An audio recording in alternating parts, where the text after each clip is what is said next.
Donovan, Yes. how would you grade your year? I mean, I've had a pretty good year. You know what I'm saying? It's been. How would you grade Mo's year? See, actually, I'll give him a B. Why are you giving me a B? He won the Dookie Bowl in our fantasy football league. His team that was 0-11 turned up and won 3 straight games in a row, went on a run, and got himself a consolation championship. Shout out to you. Me, I made it to the finals and I lost to Logan from Nerd Sesh. Got my ass whooped because Bijan Robinson and Drake May put me in a blender. Woo, lost in the grand finals. Man, Ha. I clutched up by picking up Parker Washington last minute, and I gave Kenny Belt for that 10th place spot. 10th place spot. But with that being said, as you see by the title, we are here to grade every single NFL team's 2025-2026 season. We're going to sit down, talk about the teams that did well this year, that broke our expectations, what went so well for them, why we're giving them such a high grade, the teams that were a disaster this year and failed what we thought they could be preseason, talk about what went wrong, overall grade that really encapsulates every single team's year. What do you give Isaac? What's his grade for the year? Love to see it. Why? Because the Chargers beat the Eagles. He lost it in the championship. Oh, true. Nah. I give him a C. Now, with that being said, cue the intro music. Let's talk about every single NFL team.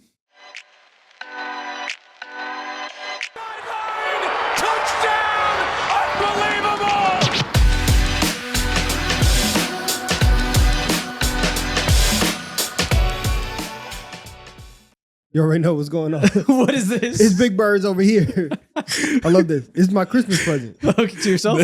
No, Alexa got it for me. Oh, okay, When you naturally. wear that, you have like a little lean. I could tell. Like No, I mean, it's heavy. weighted as hell. It's heavy. There's a piece of styrofoam in here that goes underneath to keep it propped up. Oh my god. Well, with that that's being said, let's disgusting. start off by grading the NFC East teams. You know, let's keep you in your festive spirits. What are you grading the Eagles season? We all have 10 teams that we're assigned to keep creating the grades for. I'm sure you had the Eagles on your list. What are you giving them? I actually didn't, but I'm going to see. No, do you have the Eagles on your list? No, I'm pretty sure he did have the Eagles on his list. I made the list. Oh, I did. I did. did have them on my list. Uncle's Yeah, tweaking. I did. But yeah, I'm still going to see. See, okay. Yeah. I feel like the whole season, us talking about the Eagles has been mired disappointment and talking about how lackluster they've been, considering they have the expectations of going back to back potentially. Mhm. But you know, they are still a good team. So why'd you finalize on C? Because I think overall, like, you just can't have the offensive production that you've had at so many points throughout the year and that be a consistent storyline and it not just be like, okay, it's something that, you know, we were dealing with for like 4 years. I mean, for like 4 weeks, and then we figured Feels it like out. 4 years. Right? It Just can't take him seriously. He has a pile of shit on his head. I just can't take you seriously. Anywho, like you said, the entire season for a majority of it has felt like, dang, this team is underperforming, and this team should be the 1 seed in the NFC. They blew a game to the Bears. They blew a game to the Cowboys. They've lost a couple games that should not have been there. They blew the game to the Chargers. Those are 3 games right there where instead of 11-5, if we're looking at 13-2, they're in the driver's seat for the 1 spot, for the 1 seed, or 14-2 going into week 18. And now everything 100% runs through Philly. That's not necessarily the case. They still need some help. And so I think, like, ultimately this team still is super talented.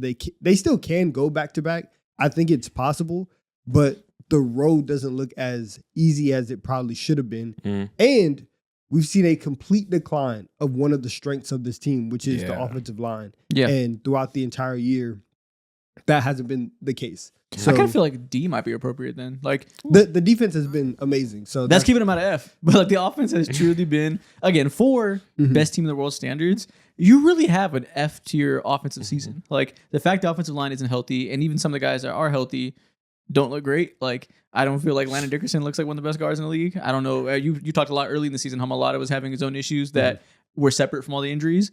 The fact that the run game is bad now, or mediocre, we'll say, you know, they've go up and down. But the fact that run game is mediocre and not the strength that leads you to a Super Bowl off of a Saquon Barkley career year that puts him into Hall of Fame status, that is such a cataclysmic drop off from where you were last year. And especially with it such a important part of why you won a Super Bowl.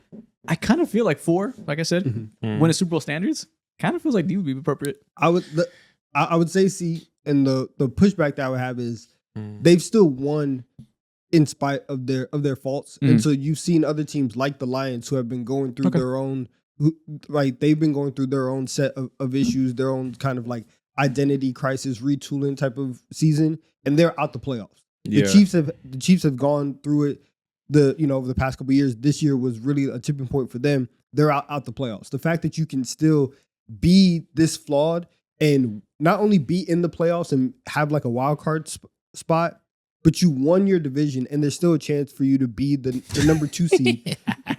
Eagles offensive play sheet. Saquon Barkley up the middle. Saquon up the middle. And incomplete punt. F is for cataclysmic disasters. D tier for this is straight up a bad outcome. And C tier for disappointment, but you're still on track to get it right. Okay. Yeah. Fair enough. Exactly. What team do you have in this division, Mo? I have the New York Giants, and this can be pretty much quick. Unlike you guys, expectations are wildly different, of course, and they've had injuries, head coach been fired and all that. But somehow, some way, I don't think they belong in F. Although they've won, 3 games so far this year and whatnot. Nice. They found their quarterback in Jackson Dart. Cam Skydabo is alive, and he's productive when he's out there. Of course, he's out for the rest of the season with injury and whatnot. But they have pieces on the defensive end, of course. I think I'm going to give them probably a C. Probably a C for a tanking year because you have identified pieces and you have guys. Abdul Carter's not a disappointment at all. You have guys who you can build around. And you can have a top 2 pick. So, it's a tanking year that's going to help with that. Maybe they'll take Arvell Reese because they already have their quarterback. And next year they'll have Reese and Carter. Not Carter. Abdul Carter coming off the edge. That could be a way to turn your team around real fast defensively. I guess the grade to me kind of hinges on what do you think about Jackson Dart and if you think he is their franchise quarterback. And I think a lot of people would say probably. He's certainly going to be someone that deserves multiple years to prove he can be. But, we have that report from Rap Sheet that if they get a top 2 pick, which it seems they will not be taking quarterback off their board. They will be looking around. Does that change your grade if potentially they say, I like Fernando Mendoza a lot. Let's take him and maybe Dart gets traded?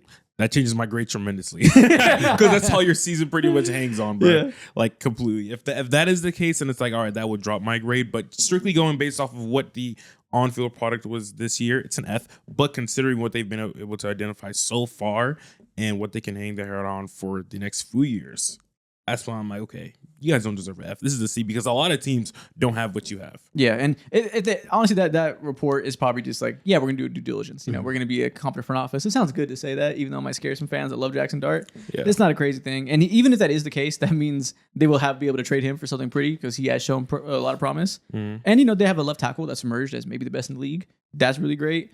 Lost year from Elite Neighbors Development, which is unfortunate. Lost second half of the year for Cam Skydabo, which is unfortunate. But there's enough shining parts that, like you said, for a team that's rebuilding, okay, you're heading in the right direction. Yeah, exactly. You don't have a coach, but you're heading in the right direction. That's why I don't know how you can sit here and give them C even for a rebuilding team. Your 2 young stars got season-ending injuries. One with the torn ACL, the other one's leg was broken in 3 pieces. You fired a coach mid-season. Your starting quarterback has a concussion every other week.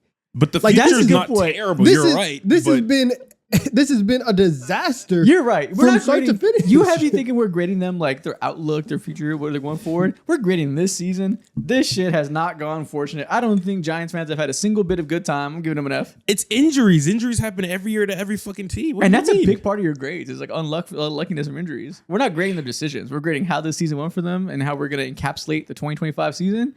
I'm also grading them based off of expectations and whatnot. You still had to watch a couple weeks of Russell Wilson as your starting quarterback. Never mind, D. Best I can do. Final offer. And the one time that Russell Wilson played well, you gave that. Listen, man. Didn't he throw for 400 yards or some crazy shit against the Cowboys? He threw for 500. Yeah, jeez. Yep. Dallas Cowboys. Speaking of the other side of that game. Ew. I have them on my list. How do we feel? I struggle with this one because this is some things went well. Schottenheimer was a good offensive hire. Was a good head coaching hire. And I think they have one of the best run game coordinators in the league that they took from the Cardinals in Clayton Adams. That's a legit strength of theirs now. Tyler Booker has proven to be a great draft pick, which bolsters that offensive line and enables that run game to be strong going forward. They found a running back who fits that well going forward. I'm sure they'll retain Javonte. Pickens emerged as a superstar. I'm sure they'll retain him. But they did waste the one cheap year of Pickens before they got to really, really max him out and have their team be really offensively slanted. They did trade Micah Parsons and essentially punt any opportunity of being a good team this year because defensively, you had to rely on a midseason retransformation because you punted your star potential of having a good defense. And overall, they have not shit to show for it. Wasted one of Dak Prescott's prime years. Wasted a year of having the best wide receiver duo in the league outside of the Rams. F. Yeah. You traded Micah Parsons this year. It's probably got to be an F. While there is silver linings going to next year, your future isn't screwed. I think you're trending in the right direction for this season. You didn't leave with more than you came with. Wow. Okay. I actually wasn't going to go F for them. I just because again, I'm trying to think about this just this year. While there's silver linings, I don't think it's an effective year. I think the fact that you were able to find Javonte Williams and kind of reignite his career. Yeah. All offseason, we were like, hey, George Pickens by week 8, that's not going to work out. And who said that? For the most who said that? Part, up here, none of us said that. A majority of people did think of like, contract year, George Pickens, crazy guy. I like bozos. We were up here saying that's gonna be one of the best wide receiver duos in the league. You were saying that. I was also I was also like bozo. Never mind. But like you have that. I do think that ultimately finding a head coach and finding somebody that you feel confident in, that is worth a little bit of something. And I think like the vibes of this team would have been so much worse if they had this type of season and Mike McCarthy as your head coach, as opposed to Brian Schottenheimer, who everybody was like, oh, wow, look at the Cowboys shopping in the bargain bin for a head coach. They couldn't get like a top name. And now he comes out and proves that he's a real guy. I think you have that. I think you have Dak Prescott playing at the best level that he's played at in his career. Those are things make me feel like it's a D. I agree with all that. I think that's all silver linings. And if this was a grade of where they're going the next year, if this summer we do a grade of like team's long-term trajectory, I'll grade them pretty highly because of all that. Mm-hmm. But they wasted all that by their own volition. Yeah, they could have had all that. Yeah, and Micah Parsons.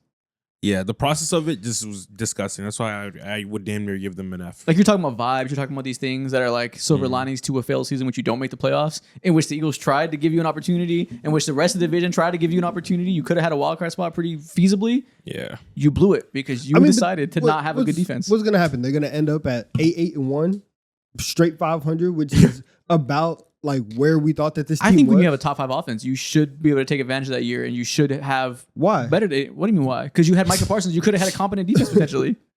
That defense wasn't going to be good. You're right. It wouldn't have been good. It wasn't going to be amazing. It wouldn't have been good. And even then, like we were calling them the Bengals of the NFC, and so to look on the other side of the league and look at the other conference and the team that's built basically the exact same Their way. QB got hurt. And no, like I'm saying, like from preseason expectations, we were even looking at the Bengals like, yeah, I mean, like I guess that they can, kind of compete for a playoff spot. Like we'll see what it looks like here, and then for the Cowboys to be on the opposite side and then do the basically exact same thing is you have that and you have a head coach that you feel good in. I just don't feel like it's an F. I do feel like there are teams that have had worse years than what the Cowboys have had. Nevertheless, Jerry Jones, you traded Micah Parsons. I'm giving you an F because I'm the one holding the placard this time. I agree with everything you're saying, so he is right in spirit. You could be a D, like there is some pros here. But nevertheless, you deserve an F for doing this to yourself and wasting the season by your own choice. Yeah. It's not a complete tire fire of a season, but there's still much more to You have the best outlook if any team is going to get an F. There's levels to F in this conversation. There will be some that are like, I don't know when you're going to be up. It's not anytime soon. Though they should be up next year. But I said, you never know, though. They might do another crazy thing. Also, you're right. This thing is heavy.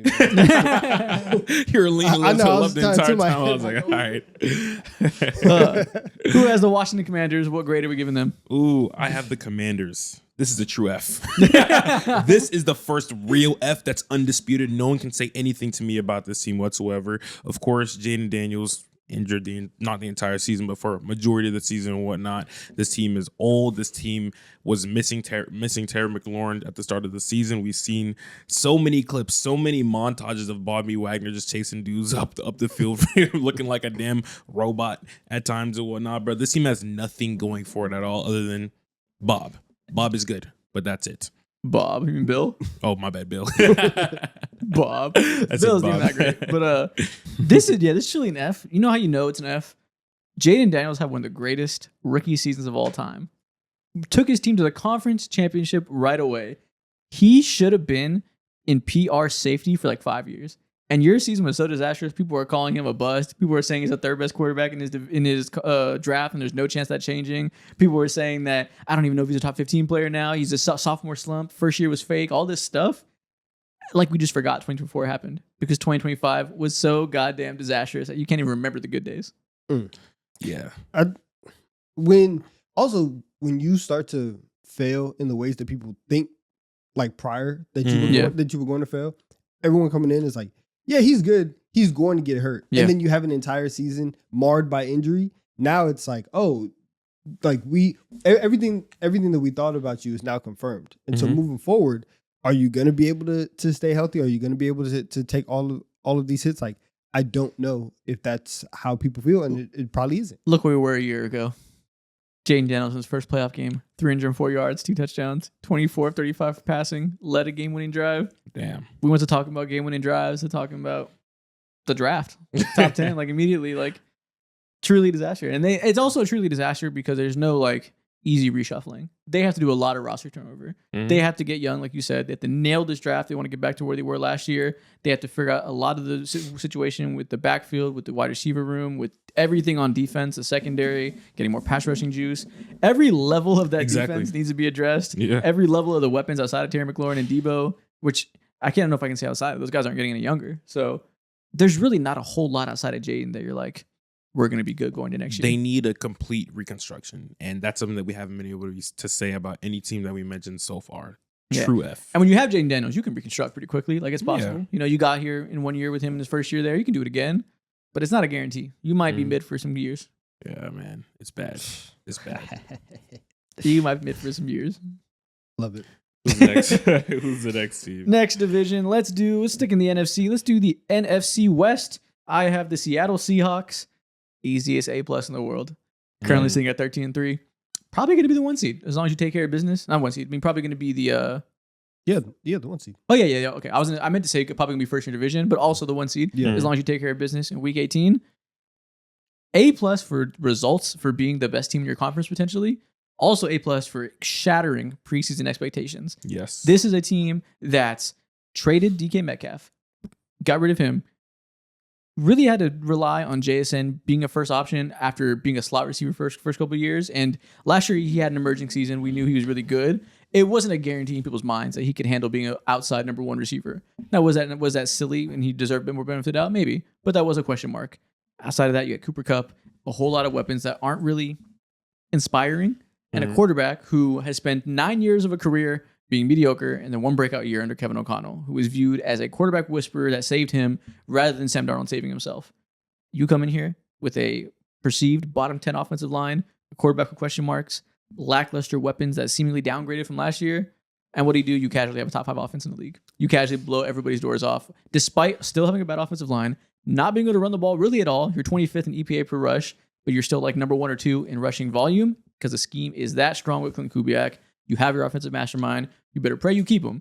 But overall, everything that we had, every question we had offensively, they answered it with the success. If I were the league office, I would investigate the Raiders and the Seahawks in that trade. Because what did Seattle know about Geno Smith? That they were so comfortable trading him away to the Raiders and saying, yeah, we're actually going to bet on Sam Darnold right now. A guy in Geno that was extremely good and very competent for them. And they felt like they could either get that same level of production on a cheaper deal. And the fact that they're here, I had them at the bottom of the NFC West because of all of those things that you said. And for the NFC to potentially go through Seattle again, it's crazy. And you have this defense that has leveled up, and there's like now there's 2 schools of thought in terms of like how you're hiring head coaches. And like, are you going to go get this like offensive boy genius and somebody who is going to be this offensive system, or are you going to go get the defensive guy and, you know, outsource offensive coordinators and do all that? Mike McDonald is holding it down for the defensive coordinators becoming head coaches and showing that like you don't have to be off of the McVay tree. You can go and pull offensive coordinators and offensive systems from other people and still be one of the best teams in your conference. It's 100%. And we knew they have a good defense to supplement everything I said offensively. It's even better than you could have expected. Byron really took a legit second-year leap. You have maybe the strongest DT duo in the conference right now with him and Leonard Williams. That they've been truly dominant. You revived DeMarcus Lawrence's career. So now you have him coming off the edge, having an amazing year for what was thought of him at this age. Nicky Manwari comes in and already proves to be one of the best chess pieces anybody has in the conference defensively. The versatility he brings, it's insane. Like, to have that strong of a secondary coming into the year and level up in so many key areas while already answering every single question offensively, I don't know that I've ever seen a team have like 100% hit rate on the question marks with a team like this. That's crazy, man. Like, it really is crazy how every swing factor went well for them. Like, okay, never mind. The offensive line still isn't good. Doesn't matter necessarily, but pretty much everything went well. Yeah, and also that's one of those things where like it's not going to matter until it does. Yeah, true. Yeah. But like they're like you said, they're fine. So it does matter because we saw games where they're bad at handling the stunts because the interior offensive line gets confused, some young players, some lackluster players, and that could lose them a playoff game. But it did not prevent them from having a high-powered offense in the regular season, which I assumed it would. I didn't think it was impossible for them to be a good team, but I thought there's probably more likely outcomes in which they have a below-average offensive unit overall than them having an elite offense. Yeah. Okay. Who was next in the NFC West? Let's go with the San Francisco 49ers. Let's do it. Gotta be A. Also an A. Hell yeah. Also an A. A team that has been defined by their injuries and losing multiple All-Pros. You lose Fred Warner. You lose Nick Bosa. You've lost so many guys in and out the lineup all the time on offense. And yet, they have a chance to be the number one seed in the conference. They have a chance to not have to leave Santa Clara, San Francisco at all. If they get the number one seed, the Super Bowl is in San Francisco, they could just be at the crib the whole time. It's crazy. And you're winning games with Brock Purdy. You're winning games with Mac Jones. Brandon Ayuk has been whatever, right? Just an idea. Like, and he does exist. He is alive. Presumably. Yeah. But to have all of those things go the way that they were going, and you still look up, it's like, dang, like they have this many wins. It's crazy. Eventually, like I thought like 6 weeks ago, okay, you know, they're winning games in the middle of the season. It'll be fine, right? Mac Jones looks okay. They'll slip up here or there. Like they'll probably be the 7th seed. Yeah. And that's fine. The 1 seed? That's ridiculous. By week 5. A+. By week 5, we had written them off in terms of real contenders because you lose 2 All-Pros, like you said, defensively, and everything offensively that they were missing. We seemingly said, okay, salute Shanahan, salute all the pieces they have. We knew they were a talented team. We picked them to win this division before the season started. Doesn't matter. You guys got fucked by injuries, and it just is what it is. See you next year. And we went like 6 weeks just saying, see you next year. And every single time they just came back and they won. And now we're here. And it does still feel like they're held back by the injuries that, like, I don't feel like I can pick them to, like, win the Super Bowl. But I don't know. They said Fred Warner can come back to the Super Bowl if he's healthy. Sucks you don't have Nick Bosa, but it's so crazy. Your offensive Brock Purdy, like we're seeing on the screen right now, it's as lethal of an offense as we've ever seen from Kyle Shanahan. They're firing on all cylinders. CMC is starting to get a little bit more efficient rushing under his belt in the past couple of weeks, while already continuing to be the elite pass catching threat he's been all season. Kittle didn't even play last week, and they just want to shoot out with the Bears, which granted is the Bears defense. If Kittle comes back, Pearsall's healthy now. Brock Purdy's playing a top 15, maybe top 10 quarterback in the league right now. Yeah, they might just have an offense that's so lethal that in a year where all the contenders are kind of flawed, you might just be able to win with a iffy defense that has to get lucky a couple times and the best offense in the league. Yeah, that's why I agree with you guys. They are easily one of the 3 biggest surprises for me personally going into this year, because the same story that has hindered this franchise for the last few years in terms of injuries, same thing happened this year, and they just got enough from guys like Robert Saleh, who's just, of course, a mastermind defensively, once again changed their lives, and seeing how like Brock Purdy, so the conversations about him as for someone like me coming into the league were so like polarizing, and every single time I watch him, just like this guy feels a little bit better than he was like advertised to me initially at first. And seeing them survive with Mac Jones coming in and out the lineup along with Brock Purdy, and then also CMC, who's like, he's not fully healthy yet either still at this point in time, but he still looks good. He's just not, he clearly isn't 100%. Seeing them go through all these things and still like no one wants to pick him for the Super Bowl week in and week out is wildly impressive. So I agree. This is an A. Shout out that man. Shout out Kyle Shanahan. Yeah. They could make the Super Bowl. Like no one will pick them though. They just keep winning games. Like we can't, when we do our predictions next week, once the bracket is finalized, we can no longer just be like, oh, shout out 49ers. Like they can beat anybody. That's crazy. Not that I said they will. Like you might favor the other NFC West teams, but they are certainly going to be in the convo. Low-key, listen, I might pick them to go on a run. It's not the they're 6-0 since coming back from injury. They're on a run. Yeah. You're just going to continue to see history. All right, who's next in this division? This should not be happening. I don't Here have we a are. team in this division. Who has the Rams? Oh, actually, I think I lied. I do. We can't read. I got the Rams. These last 10 days for the Rams have been like pretty rough. Last night we saw Matthew Stafford potentially fumble his MVP case. They also lost the number 1 seed as well. Devontae Adams has been out with injury and whatnot. I think over the past 3 weeks now or so. Mm-hmm. I want to. This should be an A, but I think I want to give them a B. I want to give them a B. Okay, why are they falling down to B? I mean, for all the things that I said, like of course their defensive front seven is amazing, elite, one of the best in the league. The receivers are ridiculous. Puka Nacua, he should be in the offensive player of the year conversation. One of the best, in my opinion, the best receiver in the fucking game. The run duo specifically is solid as hell, solid as it can be. Matthew Stafford's playing MVP level football. I think I want to give them a B because I feel like they should be, first and foremost, something that I think this is something that's been under talked about is they fired their special teams coordinator in like the middle of the season or not even middle of the season, towards the end of the season. They just did, which is like so. Feel like that's pretty weird, and I see a lot of people talking about how that just like is unforeseen.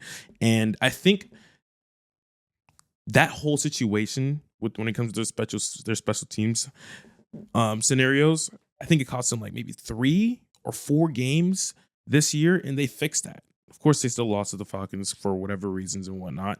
I want to give them an A, but I'm teetering on the line. I think I feel very solid with a B, B+. B+. Okay. I'll go B- for them. B minus. Yeah, I think. Bro, they might these win last few they might win the games Super Bowl. probably just like are clouding my mind. They 100%. They might still win the Super Bowl. It sucks you lose in the late season. Kirk Cousins masterclass, Bijan masterclass. Like sucks, but like they might be the Super Bowl favorites. You have this game. Yeah. I think the fumbling of the 1 seed really drops it down. Yeah. Because it's not just what happened like this last week, but you did have the Monday night game against the Falcons. You did lose when you were up 2 scores against Seattle. You did go on the road and lose to the Carolina Panthers. Like you have had not a great, basically last quarter of the season. It hasn't been great. And so now that we're looking at this team going into the playoffs, Matt Stafford is not as high as on a roll as he was. You are faced with that Devontae Adams injury, which obviously they can overcome because Puka's amazing. Yeah. And you have Sean McVay and you've reinvented yourselves. But the other 2 teams in your own division are at the top of the conference, are going to have a Week 18 game for the 1 seed. You're on the outside of that looking in. And so I do think B is fair for them. Just because they didn't get the 1 seed doesn't mean it's not a successful season. Like just because the other 2 teams are also cracked doesn't mean they're any worse. I mean, they did some bad losses. You were in pole position to get it, and you collapsed, and you failed. Yeah, but we're not great great just the last 3 weeks. And I think, especially when you consider the Matthew Stafford stuff is hanging over people's heads and his lack of, I don't know, like clear injury reports coming into the season, how the back stuff was so mysterious. He was in cryo chambers, getting new muscles like Batman after Bane broke his back. Like that was hanging over everybody's head. You didn't have, you took a lot of dice rolls on secondary players that you're trying to give them a second win in their career. Some of those dice rolls worked out. It's been a little iffy as the season's gone on. It's why they lost some of those games. But overall, I think you've been able to cobble together a good back 7 on defense that's let your defensive line carry you. You're a top 10 defense on the year. You're a top 3 passing offense, top 7 rushing offense. Like you really check every box. Devontae Adams will be back for the playoffs. I'm pretty sure they're really taking it slow there because they know they're going to be fine in the regular season, so they're not going to rush him back. You answered all your questions in the previous cycle we had for you before the season started. You're in good position as anybody. Your quarterback's playing at a great level. Defense is there to supplement him. All the weapons in the world. Sean McVay's had a reinvention season in which he moved towards the heavy formations, really alongside Clint Kubiak, changing the meta of the NFL. Like, I don't think a couple bad losses that don't change their Super Bowl complexion or anything. Complexion. That isn't. I'm not going to strip their A from them. Well, I disagree that it does change your Super Bowl complexion. You could have been at home in a controlled environment, and now you don't control where you go. You're probably gonna have to go on the road. Right now they're the 60. They would have to go on the road to Philly. You've also had moments where you were up you blew a 19-point lead to the Eagles that you could have had a game that looking back on, if you have that win, you also could have been the 1 seed. Special teams, man. Special teams. Special teams. The fact that you had to fire a coordinator in season, that's also an issue. I think for them, again, the fact that and you say, oh, a couple of losses, it's a quarter of the season. Sure. And so that's for me, that's enough to drop them down from a 93 to an 88 and give them a B for the year. Okay, fair enough. They have high expectations. They do still have all these guys. So it's not like we're talking about a team that got out the mud like the Seahawks where they surprised us. Mm-hmm. So you expected them to be really good. They are really good, but with some blemishes. I understand. Yeah. Who has Arizona Cardinals? Oh, that's me. We'll get this F up here, and it'll stay up here. This team is awful. This team was the sneaky pick. Oh, maybe they. I wasn't even showing it. Anyways, this team sucks, and they are going to have probably a new quarterback next year. You had injuries to start the year. You did not see the leap that you wanted from your top draft pick from last year, and you were saying he's going to get a second-year leap. He's going to have more chemistry with Kyler Murray, and that did not happen. I think for them and the team that invested so much into their defense and said, we are going to be competent this year. We are going to be able to play defense and run the ball and have Kyler be a top 16 quarterback in the league, and we're going to get a leap from Marvin Harrison Jr. That is going to get us to be competitive in this division. And the other 3 teams are going to have minimum 12 wins. The other 3 teams at one point in the last month had an opportunity to be the 1 seed in the conference. And the Arizona Cardinals have been chilling on the side and are one of the worst teams in the league. Mm-hmm. That is an unequivocal failure of a season. It's an F for them. It's truly unbelievable, man. Shout out Walter Nolan. I think Walter Nolan in a few minutes, promising player, right? I think that's going to be a good draft pick. And obviously Will Johnson, as long as he's healthy, obviously those injury issues are why he dropped the second round, will be a good draft pick. Being able to say we nailed our top 2 draft picks, and those should be linchpins of your defense going into new era, that's something. Being able to say we still have Trey McBride, who has the most receptions a tight end's ever had, that's something. And shout out Michael Wilson having his second half of the season breakout, that's something. Everything else that's important has gone poorly. Mm-hmm. Not having a quarterback, your running back room, both your running backs that you viewed as co-starter level guys, both lost a season to injury. You're starting Michael Carter and DeMarc Cardo for a bulk of the season. Not a place you want to be. What you just mentioned with Marvin Harrison not really coming together. There's so many swing factors that are the most vital parts of building a team that they have not just question marks going to next year, complete negative assets like a Kyler Murray, who apparently they don't think is their quarterback, still on the books. Marvin Harrison, high draft pick, still on the books. That didn't go super well. You might feel like you still need a number 1 receiver. Yeah, they are in asset negative right now.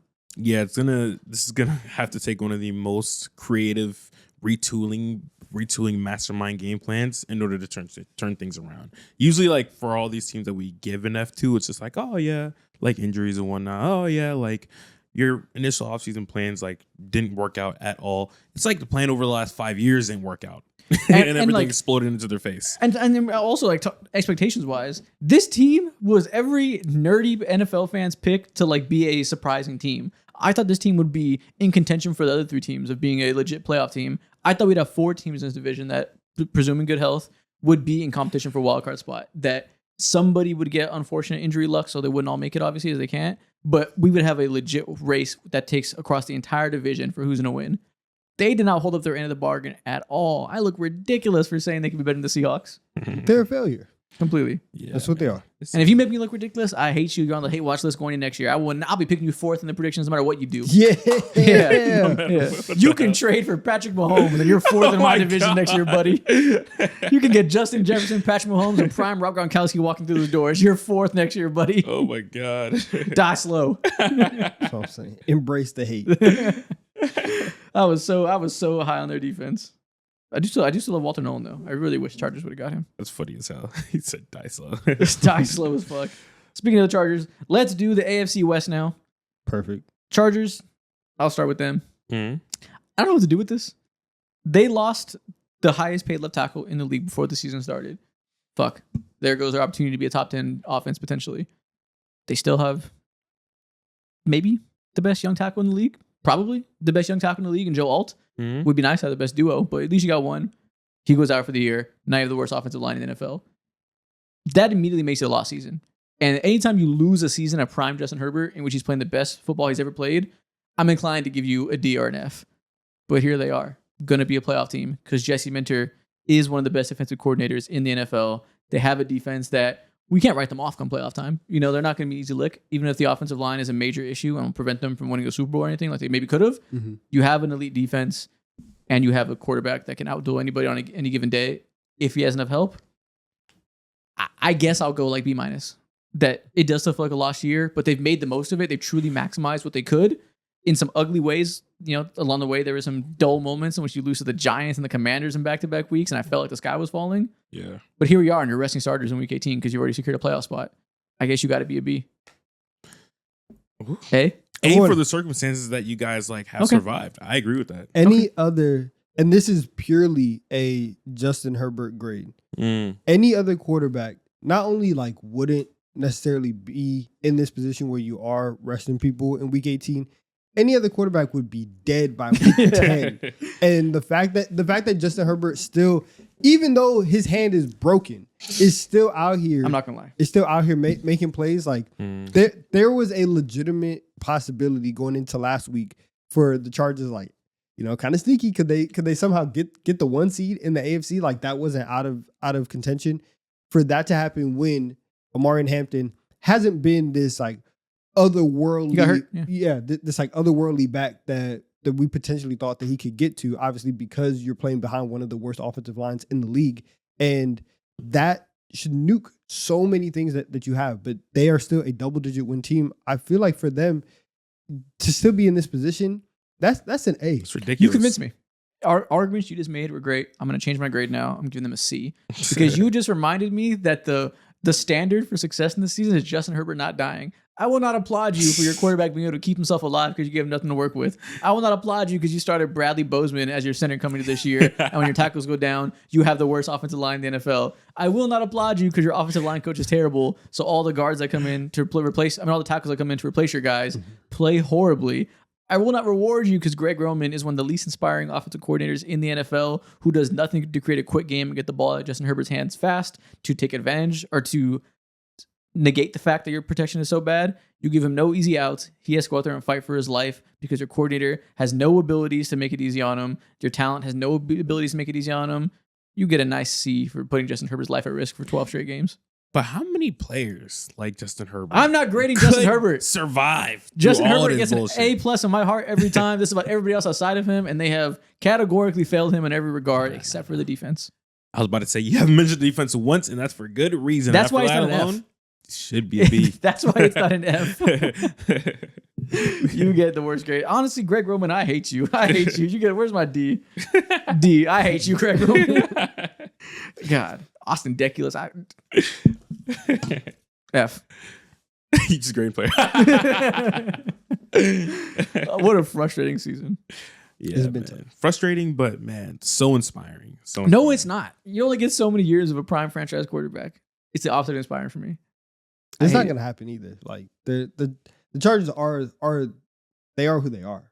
So it's like, are we gonna? That's why it's frustrating because if the tackles stayed healthy, they wouldn't be who they are. Famously, but that's what I'm saying. I know. Who are they? We live in the universe where they are who they are, so they were never gonna be healthy. Nothing good ever happens to them. Anytime they're up, they'll find a way to be down. Injuries have been the story of this franchise for the last 25 years. Phillip Rivers had LaDainian Tomlinson, Antonio Gates, stars up and down the defense for years. One of the best edge rushers of his day, and Sean Merriman, Antonio Cromartie, elite offensive player, elite cornerback, up and down the roster, superstars. Never made a Super Bowl because they always found a way to get hurt. Oh shit! I know you guys never made a Super Bowl. God damn. They made a conference championship game. Yeah. Lost. Damn. Because Phillip Rivers tore his ACL and they played against the Patriots and got whacked. Damn. It's tough for them. And now here we are with a new quarterback having the same situation. This sounds like the exact same story. Okay, guys. Yes. Yep. Damn, man. Damn. Tough. Well, okay. F. I'm unhappy, and I will not be happy until I see both starting tackles plus Justin Herbert play for 4 straight weeks next year. I got some bad news. I have 2 teams in this division. They're both F actually. So we can just get one of them out the way real quick. The Raiders, you have nothing going for you at all. Damn. Like you guys cashed There's a in lot of F's this year, man. so much money into this offseason, invested a lot, had super high hopes in Geno Smith. Nothing pretty much worked out for you at all. I mean, Aston Gentry is good. He isn't a bad player at all. You just don't have the necessary pieces literally in front of him to like enable his superpowers, which is run the fuck out of the ball. He has had a solid year. He is great at just like running people over and whatnot. He loves contact. But like other than that, like what can we say about this team? Tote that motherfucker. Yeah, exactly. Exactly. What can we say about this team? Everyone thought you were going to be what? People, there were real arguments. People had wars about you guys. There were so many nerds who would go to war for guys like Geno Smith and whatnot, bruh. Just to be last in your division and like in a tank war. Your OC was fired halfway through the year. Pete Carroll's days are probably numbered as they should be. You're never second straight one and done coach. You traded draft assets and give a big contract to a quarterback who's supposed to stabilize you. He is now the worst big contract quarterback probably in the league. You're fighting with your franchise player. This is a true F. Oh yeah, a true F. Brock Bowers gets hurt, misses a lot of time. You have nothing going for you outside of him from a weapons perspective because of everything you said about Genty. Defensively, you need about 8 new starters next year. It's tough. Like I can't say anything good about this team. 8 out of 11 new starters is so damn. I'm probably exaggerating, but barely. 8 out of 11. Barely. No, I think it's You might need 6 or 7. Yeah. it's That's terrible. Another F. The Kansas City Chiefs. Oh, yeah, the scandal preseason. Wait, what happened preseason? You know. you fired Christian Wilkins because he was kissing foreheads. Oh shit! I completely forgot about that. The moment that happened, I should have sold all of my Raiders stock. Oh man, yeah, this is the F. You man. should have sold all your Raiders stock the second you thought about buying it. You want to talk about the Chargers are who the Chargers are. The Raiders are who the Raiders are. Nothing good will ever happen. No Tom Brady PR is going to change that. Man. They've had like one season peaks every now and again. Yeah. 2016 happened. Then what? That's it. I was waiting for the other one. Yeah. Listen, Geno Smith's about as good as Derek Carr. We can get something going. Nope. He fell off. And that's just unfortunate because you thought you were getting your quarterback that if he was who he had been for the previous 3 years, you'd be stable. But that's what happens with old quarterbacks that break out at 31. The age curve comes after 3 prime years of his career. Now he's old and now he's falling off. Break out at 31. Stop booking the studio time. But it worked. He was a one that made it work. And then now you look up, he's 35. Get some benefits, bro. Unfortunate year. Oh, man. Chiefs, man. Chiefs, they are an F2. Wild F, man. They're from top to bottom. Like everything has been an absolute disaster. It's been a disgraceful year. Damn near. Disgraceful is a jag. Disgraceful is a drag, of course. But when you see one of the years, use that word. Prime years. You're embarrassing to the sport. How about that? How about that, Andy Reid? I'm not going to say embarrassed. The actual players on there, like for Patrick Mahomes to be the best running back on your team, what are we talking about at this point in time? Like his knees literally gave out to the point to where like you have nothing going on. Actually, both of your quarterbacks' knees went out. Actually, you got 2 ACL tears in your quarterback room. Back-to-back games. Like that's in hell. That's actually insane. The only positive thing that I could say about this team is like, okay, Patrick Mahomes is still Patrick Mahomes, regardless of all the discourse around him. He's hurt, should be better next year, whatnot, whatever. Travis Kelce wasn't like completely washed. He was productive, and I think that I'm not going to say like he has another year in him or whatnot, but he did provide solid production. He doesn't even know if he has a year in him or not. That's the crazy part. Exactly. But outside of that, I know. He ain't got another year. You've been so dead set on him being trash. He's been good this year. Yeah, he's not trash at all. He has a lot of those drops like you can fragmented see it into in his his head. eyes, man. He's doing sit downs with Tony Gonzalez, being like, I don't know, Mike, my last time here. Listen, man, fire's gone. It's okay, right? Nobody. If he retires, nobody's blaming him, right? It's not like a knock on him.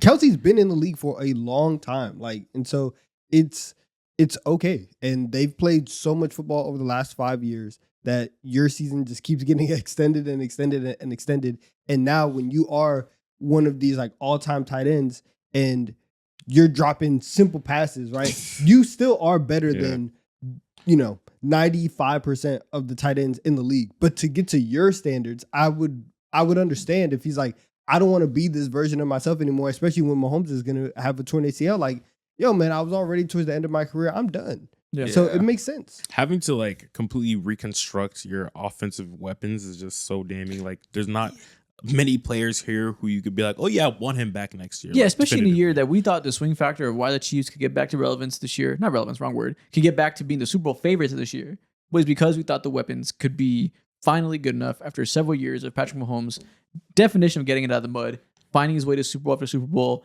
with lackluster people around him, throwing the ball to Sky Moore and shit like that. We thought this would be the year that Xavier Worthy makes a year 2 leap, Rashee Rice comes back and does everything he was doing before his injury and proves to be a very quality weapon for him that could replace a lot of the short area yardage stuff that Travis Kelce always did.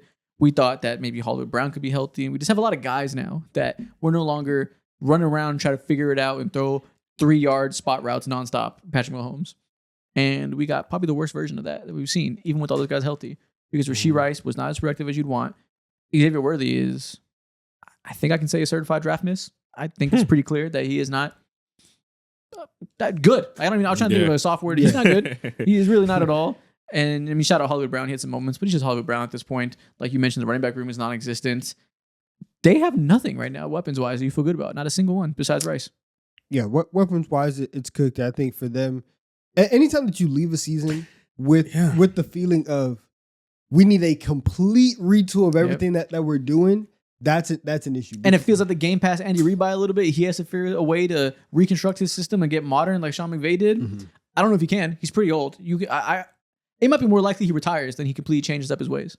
You have that aspect. You have the defense bleeding talent and trying to figure out a way that you guys that they can get back to a consistent like top 5 legitimate defense. Because all the defenses at the top of the league, you look at Seattle, you look at Philly, you look at Houston, Denver, all those guys. The Chiefs are not at that level defensively. And so if you're trying to play this game of we can shop in the bargain bin for receivers and for weapons, you are going to need a defense that plays like that. And they don't have that right now. So you have to rework your defense. You have to rework your offense. Your franchise quarterback, the best player in the league, has a torn ACL.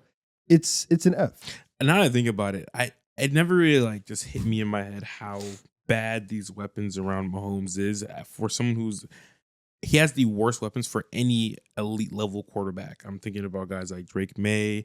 Of course, like those names don't stand out or his weapons don't stand out the fucking wahoo, but they're better than what Patrick Mahomes has to work with. I'm thinking about guys like Josh Allen. Of course, there's been tons of discourse about that receiving room and whatnot.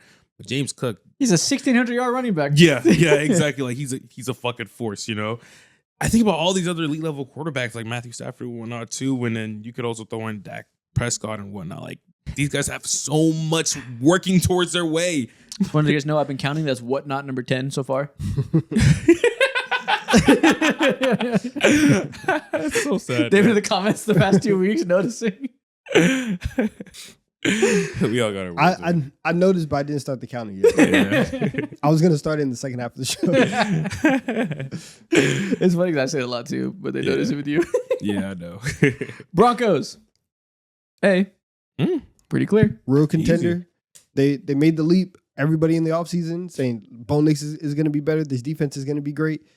They are going to be the 1 seed. They could be a real deal contender. And we're like, yeah, cute, but whatever.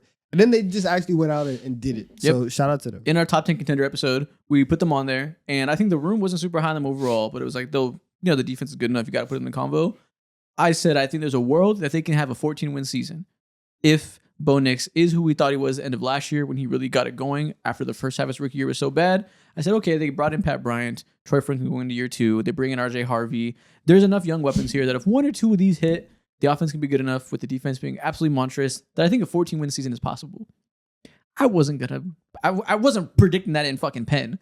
And that was really hinging on a Bo Nix development. I don't think Bo Nix is that different than last year.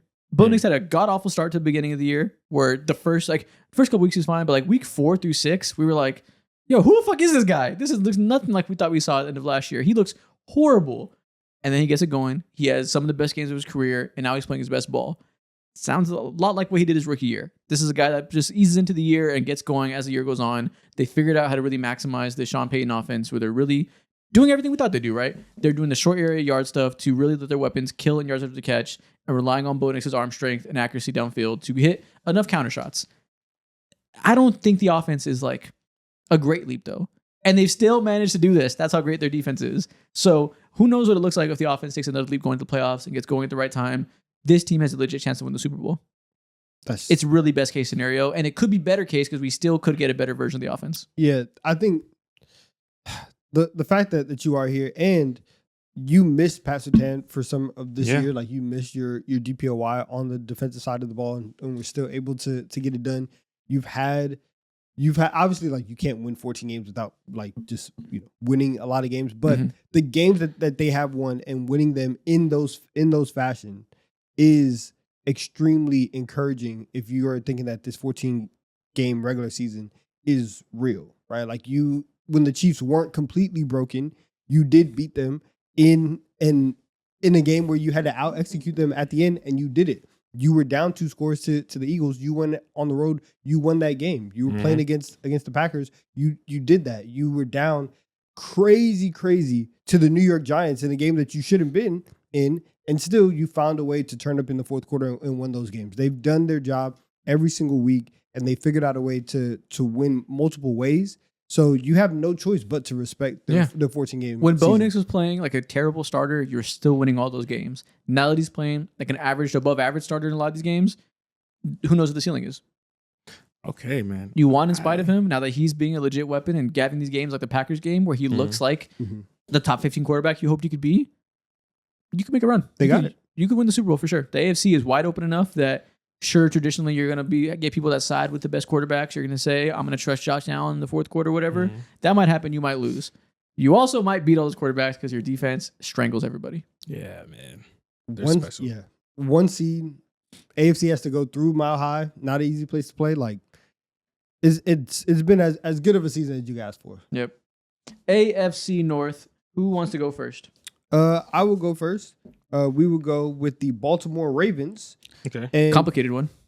For the Ravens, I'll go D. Okay. I think it's not an F because they still have a chance to win the division and get into the playoffs. Is that about them or is that about the rest of the division also sucking? Both. I think you can say it with your chest if you think it's an F. Both. I mean, you also like you miss Lamar for the fact that you missed Lamar for a chunk of the season and you were still able to at least be in this position where like if everything went right, they would have won 13 games. It would have been an easy season, right? 1 seed, probably all of that. We knew that the Steelers were probably going to be 9-8. Yeah, right? Same assumption. Right, we knew that best case scenario, if the Bengals were going to win this division, it's going to be 9-8. I do think that them being in this position is more so about the season that they've had as opposed to everybody else leveling up or being who they are. So your defense was cooked in week 1. You gave up games. You've had this offensive line that has been an issue. It's made Derrick Henry in spurts look like he is washed. We just saw this last week. He still has a lot left in the tank. But once again, if you leave the season thinking we need a complete retool, that's a problem. And if you were like the Chiefs and you had that feeling and you missed the playoffs, then I would be inclined to give you an F. Yeah. You might have an opportunity to make the playoffs. And then if you have Lamar Jackson in a 1-game situation, you can tell yourselves, hey, maybe we can string a couple of games together. I'll give you a D for that. Okay. Man, you got to find 2 new offensive line starters this summer. That's non-negotiable. You really should get another wide receiver that can give you some type of dynamicism outside of Zay Flowers. Mm. You need a whole new pass rush.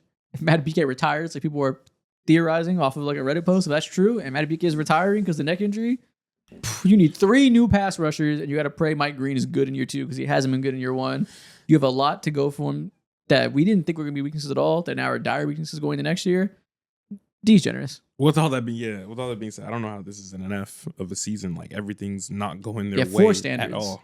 But D, okay, to your point, like they can still make the playoffs, but you never know what happens, so D's fine. I guess. We're going to take exactly 30 seconds starting now on the Pittsburgh Steelers. You are the most average team in the world. You went 9-8 like you always did. You probably won't make the playoffs. Actually, I guess you could win this last week and make it. Even if you do, I don't give a fuck. You were getting C as the most average team of all time. Actually, B. You're insane. This is an average grade for an average team. You get nothing more. We said 30 seconds. B. 30 seconds is up. Next team. B. Why are you giving them a B? 30 Because seconds is up. They might be so mid that it forces them to make a change. B. No, they won't. Are you insane? You were out of your mind. No, they won't. They love living in this mid. They're rolling around in the mud, enjoying it. It'll happen. Just like Preemptive pigs. B. They love it. Bengals. Damn. Yeah. F. Yeah. Sweep. F. Joe Burrow got hurt again. That kind of is the end all be all when your team is so offensively slanted where like 70% of your cap is going to him and his two weapons. F. You didn't make the playoffs. F. You lost another year of prime Joe Burrow in a way that has him questioning his own reality, questioning if he likes his job, if it's all worth it. He's looking at the man in the mirror and he doesn't know what he sees. It's a tough time for Joe Burrow. Defensively, A historically bad defense. historically bad defense. You're bringing a new DC. I don't know if it was better to bring him in outside of keeping Lou Anarumu. Doesn't feel like the early returns are saying that was the right choice. Trey Hendrickson wanted to trade. You said, hell nah, we're keeping you, buddy. He got hurt. Probably should have traded him looking back. Probably should have let him go, get some picks for him. That probably would have sent you down a better path because you have about counting him. If he stays, actually, no, he's a free agent. He's going to leave probably. You're probably not going to franchise tag him.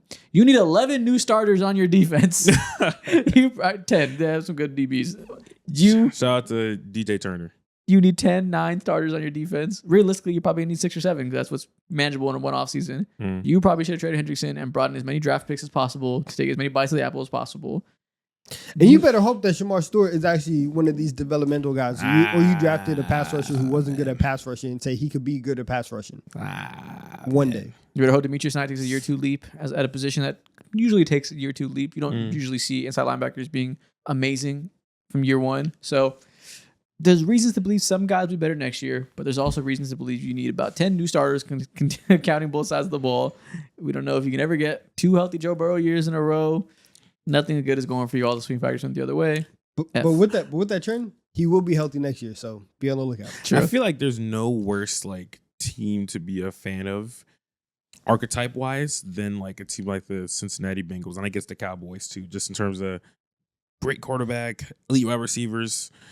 Okay, Bengals have no real running back. Shout out to Chase Brown, but he's having a good end of the year at least. He's picking it up as Joe Burrow comes back. Yes, exactly. But in general, when I think about like the archetypes of teams that just what the exact outcome will be every single year, or at least every other year, like there's no ceiling. There's no ceiling at all. And I know there's no floor either. You could be the worst team in the league. It's very possible. Yeah, it's so bleak. So bleak. Browns. Who has them? F. Why is the Browns get an F? Come on, man. Nah, it can't be an F. Nah, come on. For the expectations, Browns, there's no way they're an F. There's some silver linings. They nailed their draft. You said for expectations. They suck again.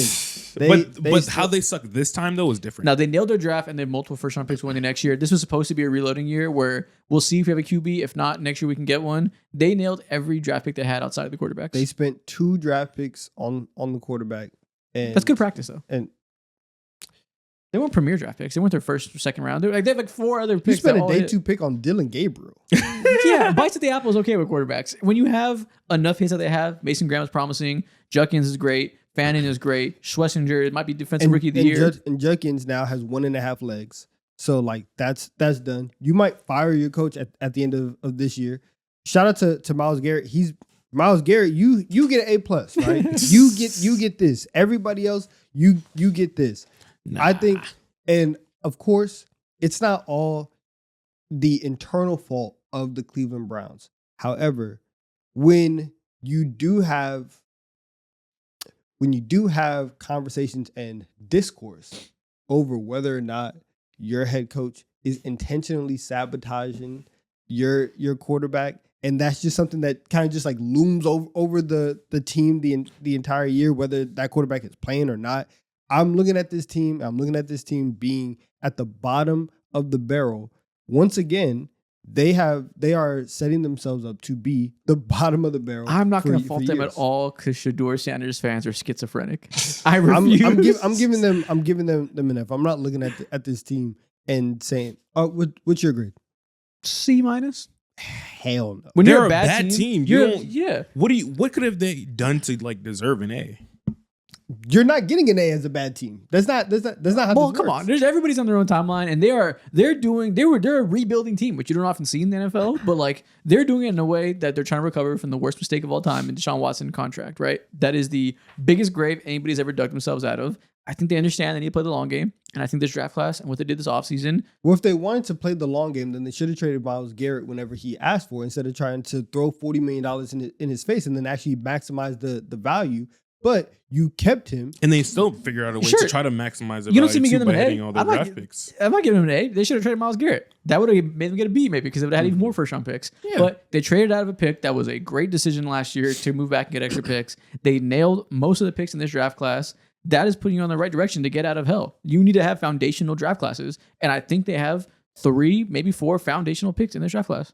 I'm refuse to give them a C. All right, well, you don't think they have a better- I refuse to give one of the worst teams in the league a C. But okay, so you knew they're going to be one of the worst teams in the league coming into the year, but you have to admit you do feel a little bit better about them compared to your season preview. They do not have Because, anywhere close to the worst outlook going into next year. Yeah, like could be worse. It could be way Could be worse. way worse.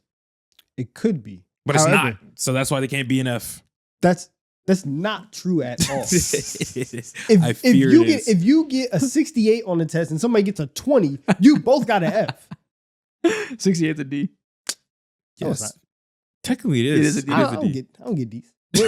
What's the D? Where does the D cut off at? I think it's like 60s. 65 In the below 60s is or a D. 60s below. Ooh. Anything in the 60s is a D. I'm looking this up. No, trust me. I'm- 68. I'm- 70 is a C. 68 is Yeah. a D. Like, come on. Yeah.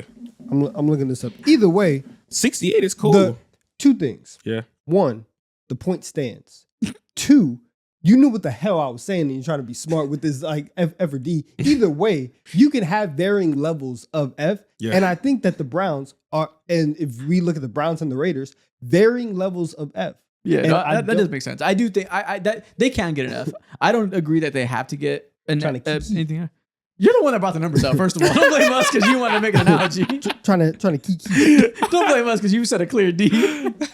But that's always like the most D you could possibly be. That's almost as close to C as you possibly could be Yeah. outside of 69. She's at 68. I never got these in school. I'm sorry. I don't know what those are. Fucking dork. No, I do agree they could be an F just because other teams are F doesn't preclude them from being an F. Yeah. But I think Mhm. nailing a draft class is the most important thing for this team right now, and that alone gets them to being a 71 C- or whatever. Yeah, you're right. I do see a world where like they would be obviously better off if they would have traded Myles Garrett and gotten whatever amount of draft picks for it. Shit, if they would have done that, it would be harder to like a lot of their rookies, defensive rookies specifically, wouldn't have as much success. But with the path that they went out on and seeing how they just like capitalize on every opportunity in these specific rookies, that's why I feel like they can't be enough. But I understand you. Like a bad team is bad. You could have got minimum another 2 first-round picks. for First of all, they Myles still Garrett. can.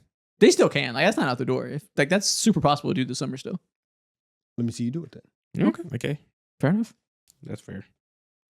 Next Fair division, years. let's do the NFC North. Man, I'll start with the biggest disappointment in this by far. Mm-hmm.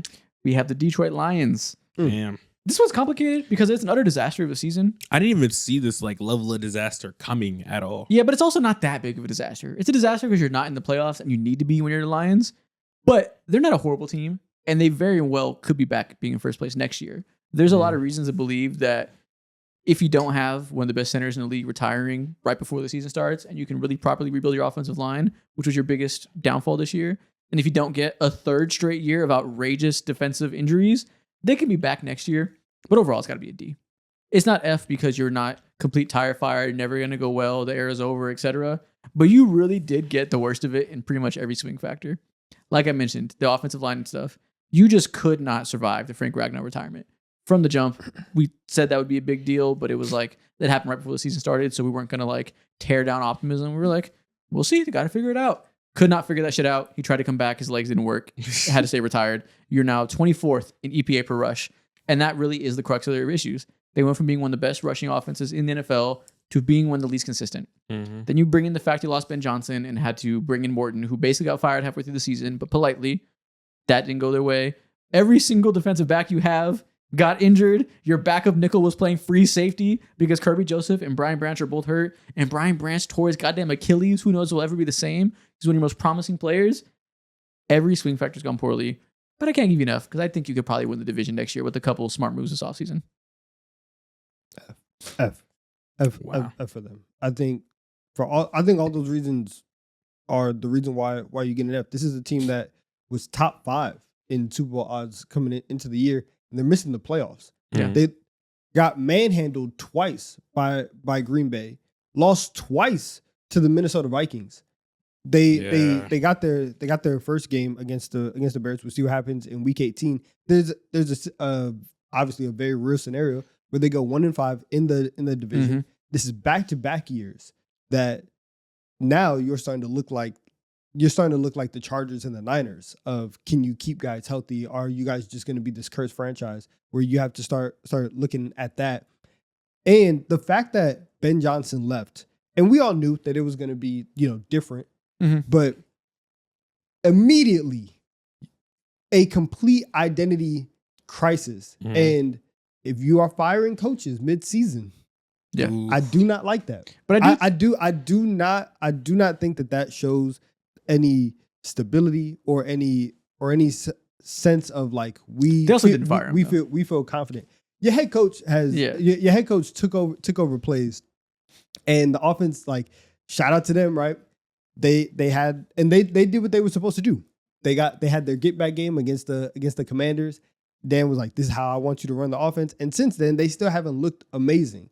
So this team that is supposed to be built on running the ball can't do that. This team that is supposed to have a great defense hasn't been able to live up to their expectations because of injury. And this team that is supposed to be a perennial contender is going to miss the playoffs. Like, I don't see how you can look at this and have them anywhere outside of F. Because I think I'm saving Fs for, like, F is the bottom of the barrel. I'm saving that for everything that you did this year and the ways you failed is indicative of going forward. You will continue to fail. And this is, like, debilitating, right?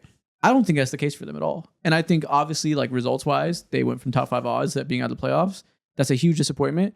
But I think they have the most contextual things that you can think about and, like, not give them a pass for. It is still a D. It is still a failure of the individual season. But it's not quite disaster. Everything's falling apart. What are we going to do? We need a whole new identity. We need to figure out all these new starters. Like, a few really important things could have shifted this for them. Like, it really does come down to Frank Ragnow retiring. Like, if he was able to play for them, I think a lot of the Ben Johnson stuff wouldn't be nearly as big of a talking point because their offensive line would be substantially better. That might be just enough alone, barring, assuming he says healthy, which probably wouldn't have because his hamstring was falling apart. But if offensive line health was a real strength of this team this year, they would have been back where they were closer to last year. Like, there's enough things that could have been and are real close by that aren't indicative of next year they won't be good either, that I'm going to give them just enough hope that next year will be fine.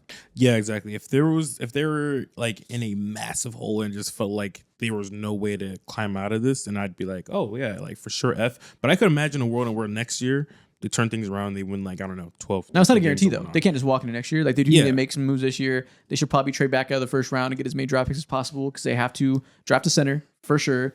They have to get another edge rusher for sure.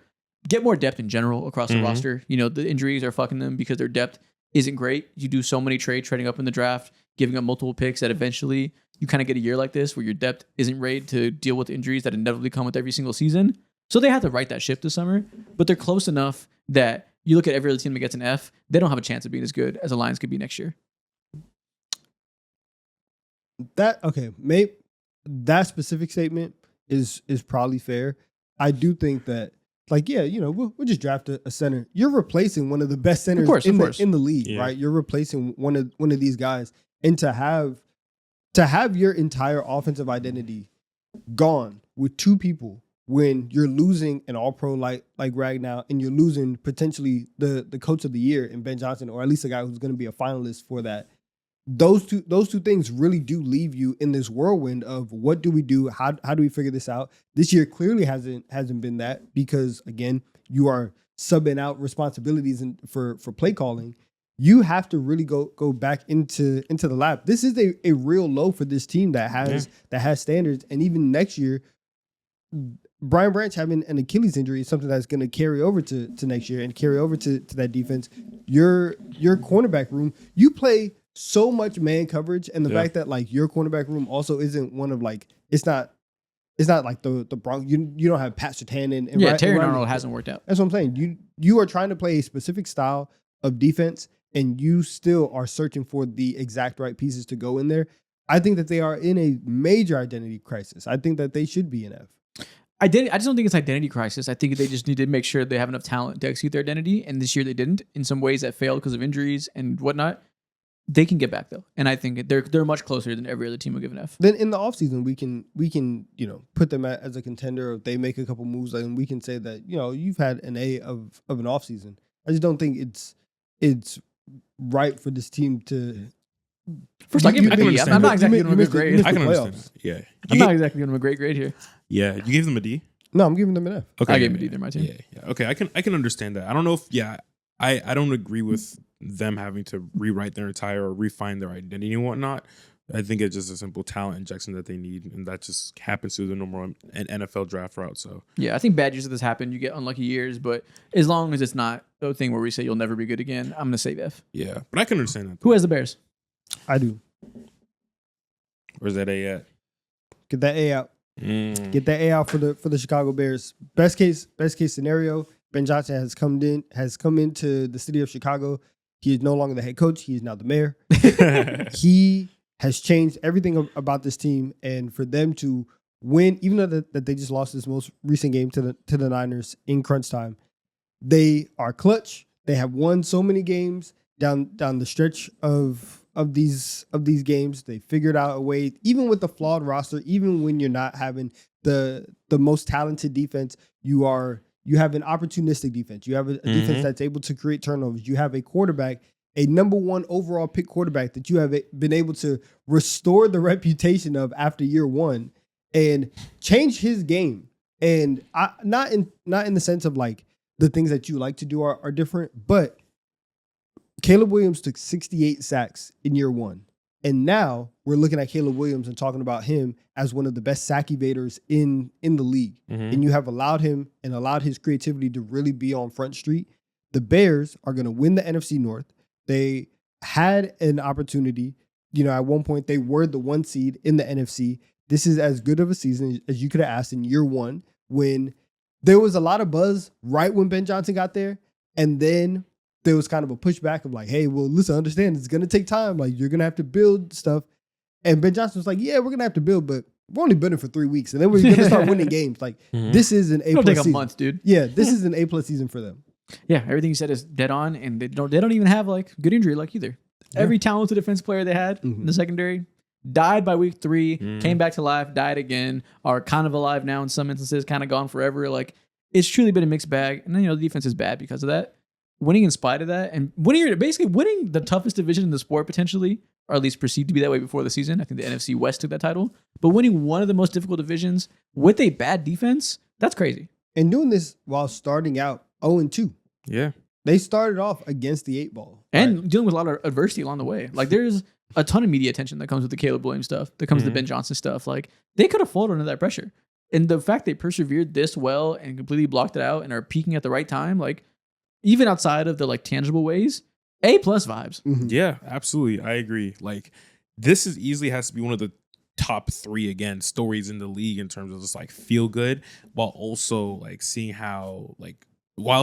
real growth from guys. I feel like one of the more underrated skill sets that Caleb Williams has, outside of like evading sacks, of course, is his ability to not throw INTs at all. Like that his ability to, of course, it's on him majority of the time, but also his receivers, so credit to them as well. But for the most part, he just doesn't make that level of bad decisions. When it comes to his bad decision making and whatnot, it's more so just like here and there missing guys or whatever, just not necessarily having the vision. But outside of that, like, this team has just they've maximized and squeezed as much juice as possible from every single position on the field, bro. Yep. This is a beautiful story. I mean, elite offensive line.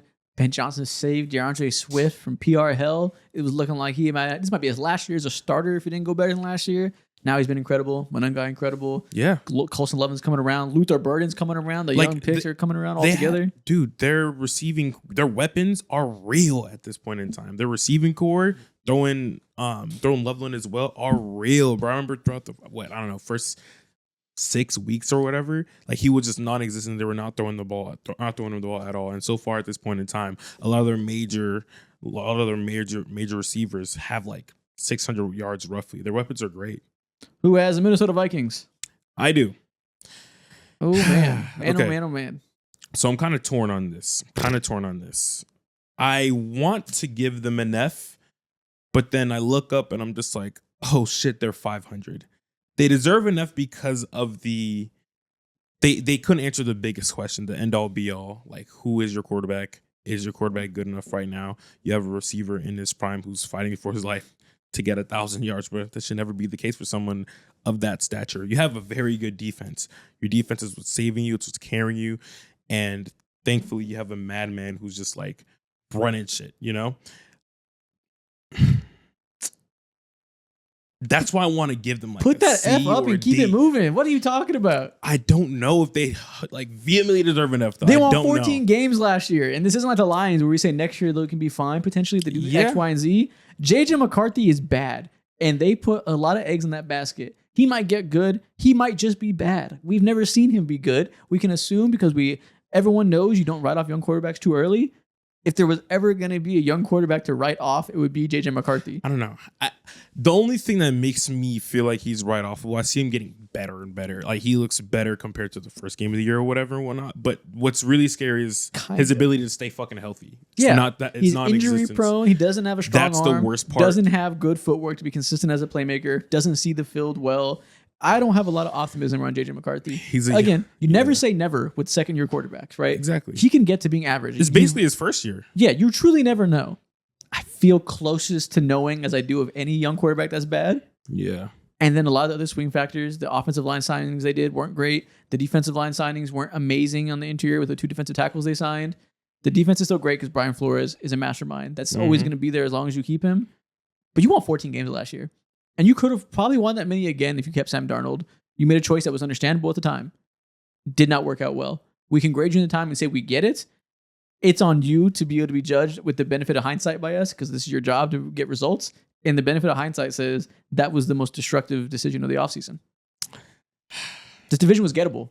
With Sam Darnold, they probably get this division. It's that simple. And they decide not to bring him back. Yeah, I think anytime that your quarterback becomes the literal poster boy and meme for bad quarterback play, anytime a quarterback this year and probably into next year has a bad game, you either Photoshop his face onto JJ McCarthy's body or you change his jersey into your team's jersey.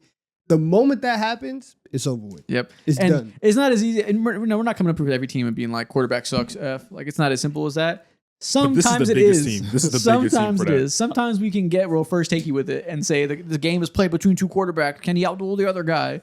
This is the one instance to do that. It really is a debilitating quarterback issue. Yes, but the other side of the field is good, man. I see growth from guys like Dallas Turner, who Sorry, a lot your of QB people sucks. are calling It's supposed to bust be. and whatnot. I'm you sorry, know? your So it's QB like, sucks. Anybody calling Dallas Turner a bust after 1 year is out of their mind. You can't write off any edge rusher that fast. yeah. And good. It is nice that he's looked better grown. this year. It is nice. It is good. Their defense is elite like we hoped it could be. Doesn't forego the stink of the offense that cost him the season. 14 games last year is crazy, man. And you ruined Justin Jefferson. That's crazy. A guy who's supposed to be quarterback proof, you found a way to unproof him. That's crazy. That's F. That alone, F, man. I hate this I team. want to give you guys a D, but I unfortunately can't. I landed on F. Go for it. You give him a D if you want. Whatever. Yeah. Man, Packers. So sad. Giving them Packers a C. Okay. I think This is one of the more nuanced teams of all these. I think the Packers, the last couple weeks have probably taken this from like a B- to a C. When you factor in the injuries, obviously the Michael Parsons injury, you factor in the fact that Jordan Love got a concussion against the Bears, missed last game. You lost that game at home to the Lamar Jackson-less Ravens because Derrick Henry ran all over you and you weren't able to stop that at all. You do have some of the worst losses in the league this year. You have a loss to the Browns early in the year. You have a loss to the Panthers midway through the season. Even the Eagles game where, like, if you just lost to the Eagles, that's fine. That game was disgusting. And it was 100% gettable, and you did not get it. So the low moments are very, very low for this team. They also were one of the better teams for a majority of the year in terms of them and their defense being great, their offense being able to move the ball and have these high moments. You look at week 1 against the Lions, like early on in the season when we were talking about, hey, the Packers are a juggernaut and they're gonna walk to the Super Bowl. You have those moments, you combine them with the really low moments. Obviously, offensive line has been an issue all year long. Tucker Kraft got hurt. That combination of the high highs and the low lows, that brings me to a C right now. Where also it's C+, because you are going to make the playoffs. Hopefully Jordan Love is back from this concussion by then. You'll be okay. Yeah, but now ultimately you have like a coin flip type of odds in these games. It's like maybe if Jordan Love goes crazy, right? Like it's just, you're one of those teams with a puncher's chance when 8 weeks ago we thought you'd be the Super Bowl favorite potentially. Yeah. So not really their fault. It is ultimately injuries between Micah and Tucker Kraft, but you are where you are. Yeah, I'm going with the C for them. It's an unfortunate C. You should be more up because you made a great trade to get Micah, but yeah, man, shit happens. Tough scene. AFC East. What happened here? Who do you want to start with? I think I have 2 teams in this division. Let's go ahead and give the Jets. What do I do with them? I F and keep it pushing. What you mean? Like I guess like F and keep it pushing. Yeah. But only reason I say potentially not an F is you're a rebuilding year. They had no hope, so we're not grading them with you should have made a push, right? Mm-hmm. We thought they'd be terrible. We had a hot takes episode before the season started, and my hot take for the Jets was they're gonna get the number 1 overall pick.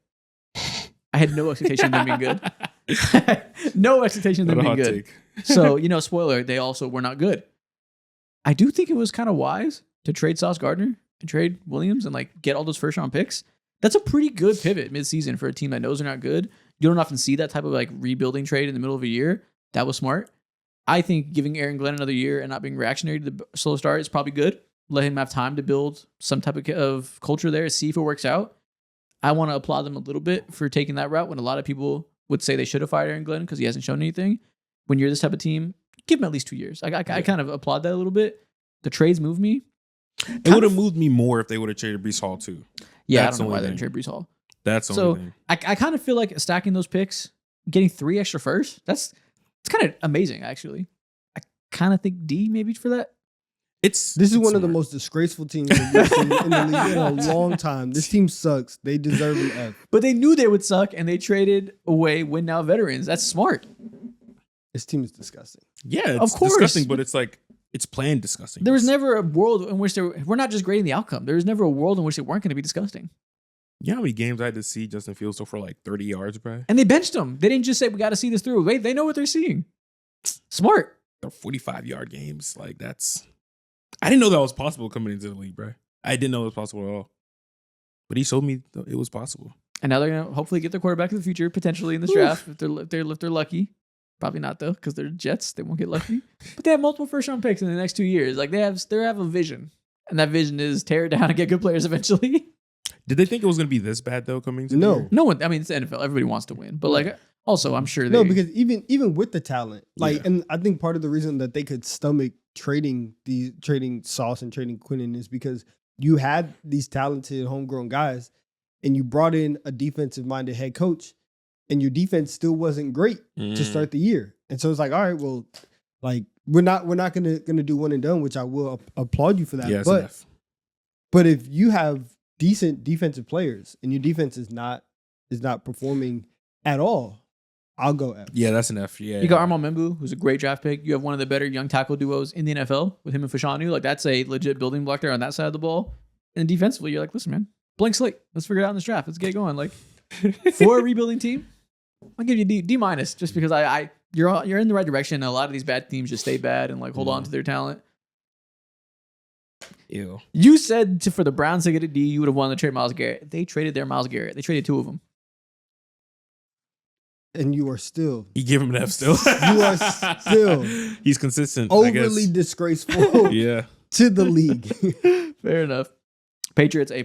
Real simple conversation. Drake May is the heir apparent. You probably going to be the best team in the AFC. Mm-hmm. It's either you or the Broncos. You won the division in year 2 of Drake May. You really can't ask for more of that. It's really that simple. I don't have anything to say about them. Yeah, bro. The Milton Williams signing, great. He's gonna be good. That's gonna be a worthwhile use of your free agency cap space. You got a lot to go around. I think your defense has been much better than we thought. I thought you would still be a bad team because I didn't think you had nearly the juice on either side of the ball. I thought your weapons wouldn't be good enough. Stephon Diggs had way more in the tank left than I gave him credit for. Drake May and Kayshon Boutte had way better of a connection than I gave him credit for. That's about it offensively. But defensively, you had more juice. You found a way to make the most of all those signings. You are a legit good team when you didn't have to be. You could have had another year in which you were getting it going in year 2, Drake May, and like taking it stride by stride, getting to be a competent team. You skipped several steps and you wanted to. Now, I kind of think they did have to be a competent team because considering like their schedule release before the season even started, everyone was like, "Oh man, we could win 10 games, could win 11 games and whatnot."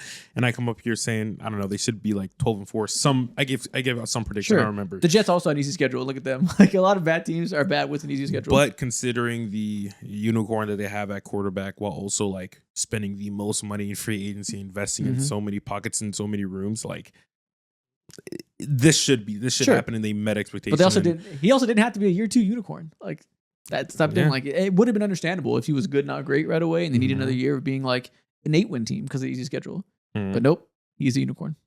They're doing exactly what they should be doing, bro. Bills. B? C? Okay. B minus? Yeah, we'll go B minus. Very regular year. Like they're flawed, but winning games because Josh Allen's a MVP level quarterback. They're just the Bills. Yeah, I think overall it's probably about B minus. If I really want to get pessimistic, I'll go C, just because you got your chain snatched in the division. It feels like, and it feels like your defense has legitimately fallen off a cliff, and now your defensive identity is completely different than what it's been in years past. And so you were unsuccessful this year playing defense and creating turnovers, and now even moving forward, you're gonna have issues. Wide receiver, I think like for them, a lot of the more pessimistic stuff is much more forward looking. Where this year, the fact that you did have all of those things and you still probably are going to win 12 games, that's fine. Want to see some news that just broke while we're here recording? What's going on, man? Stephon Diggs is facing a felony charge of strangulation and a misdemeanor charge of assault from an alleged incident on December 2nd. So maybe this brings you down to A- for the Patriots. Don't know what's gonna happen there. That sounds like a suspension looming. This type of stuff usually happens though, suspending the next year. So maybe it won't come in the playoffs, but he's gonna play. Not great. Bro, this league is crazy, man. What the fuck do you mean strangulation? Felony strangulation. I've also never heard the term strangulation. Nah, I've heard of it before, but man.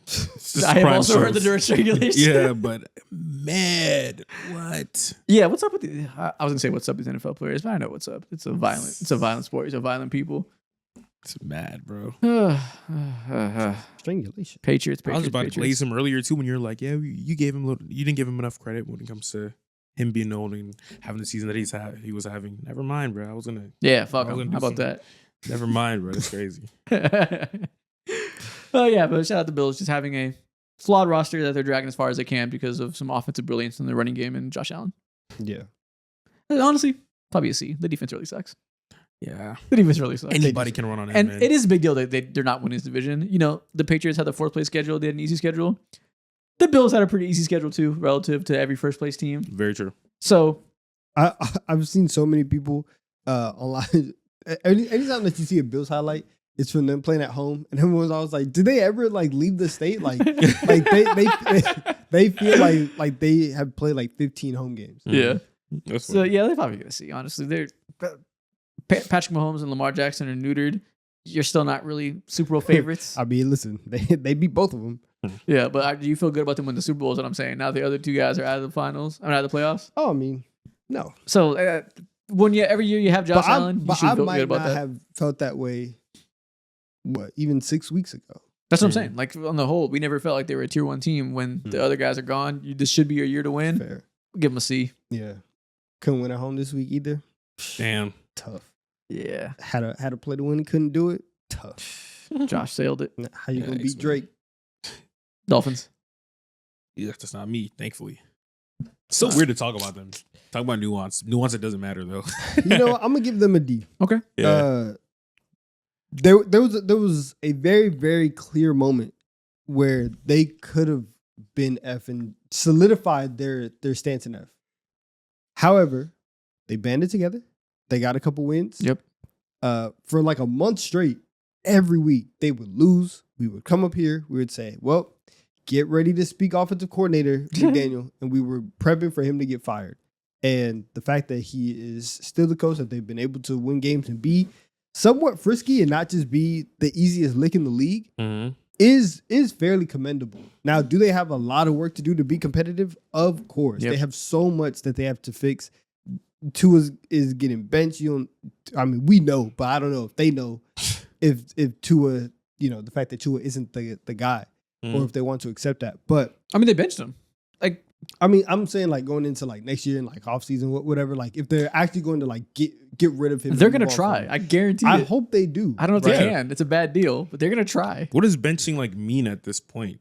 If you're someone of that age, it means you're not the guy. You're getting paid to that degree. I would hope so. I assume he's gone. That's it. But even with that, they still are a little bit closer to the floor that we all thought was, overall there. And so they get a D. Yeah.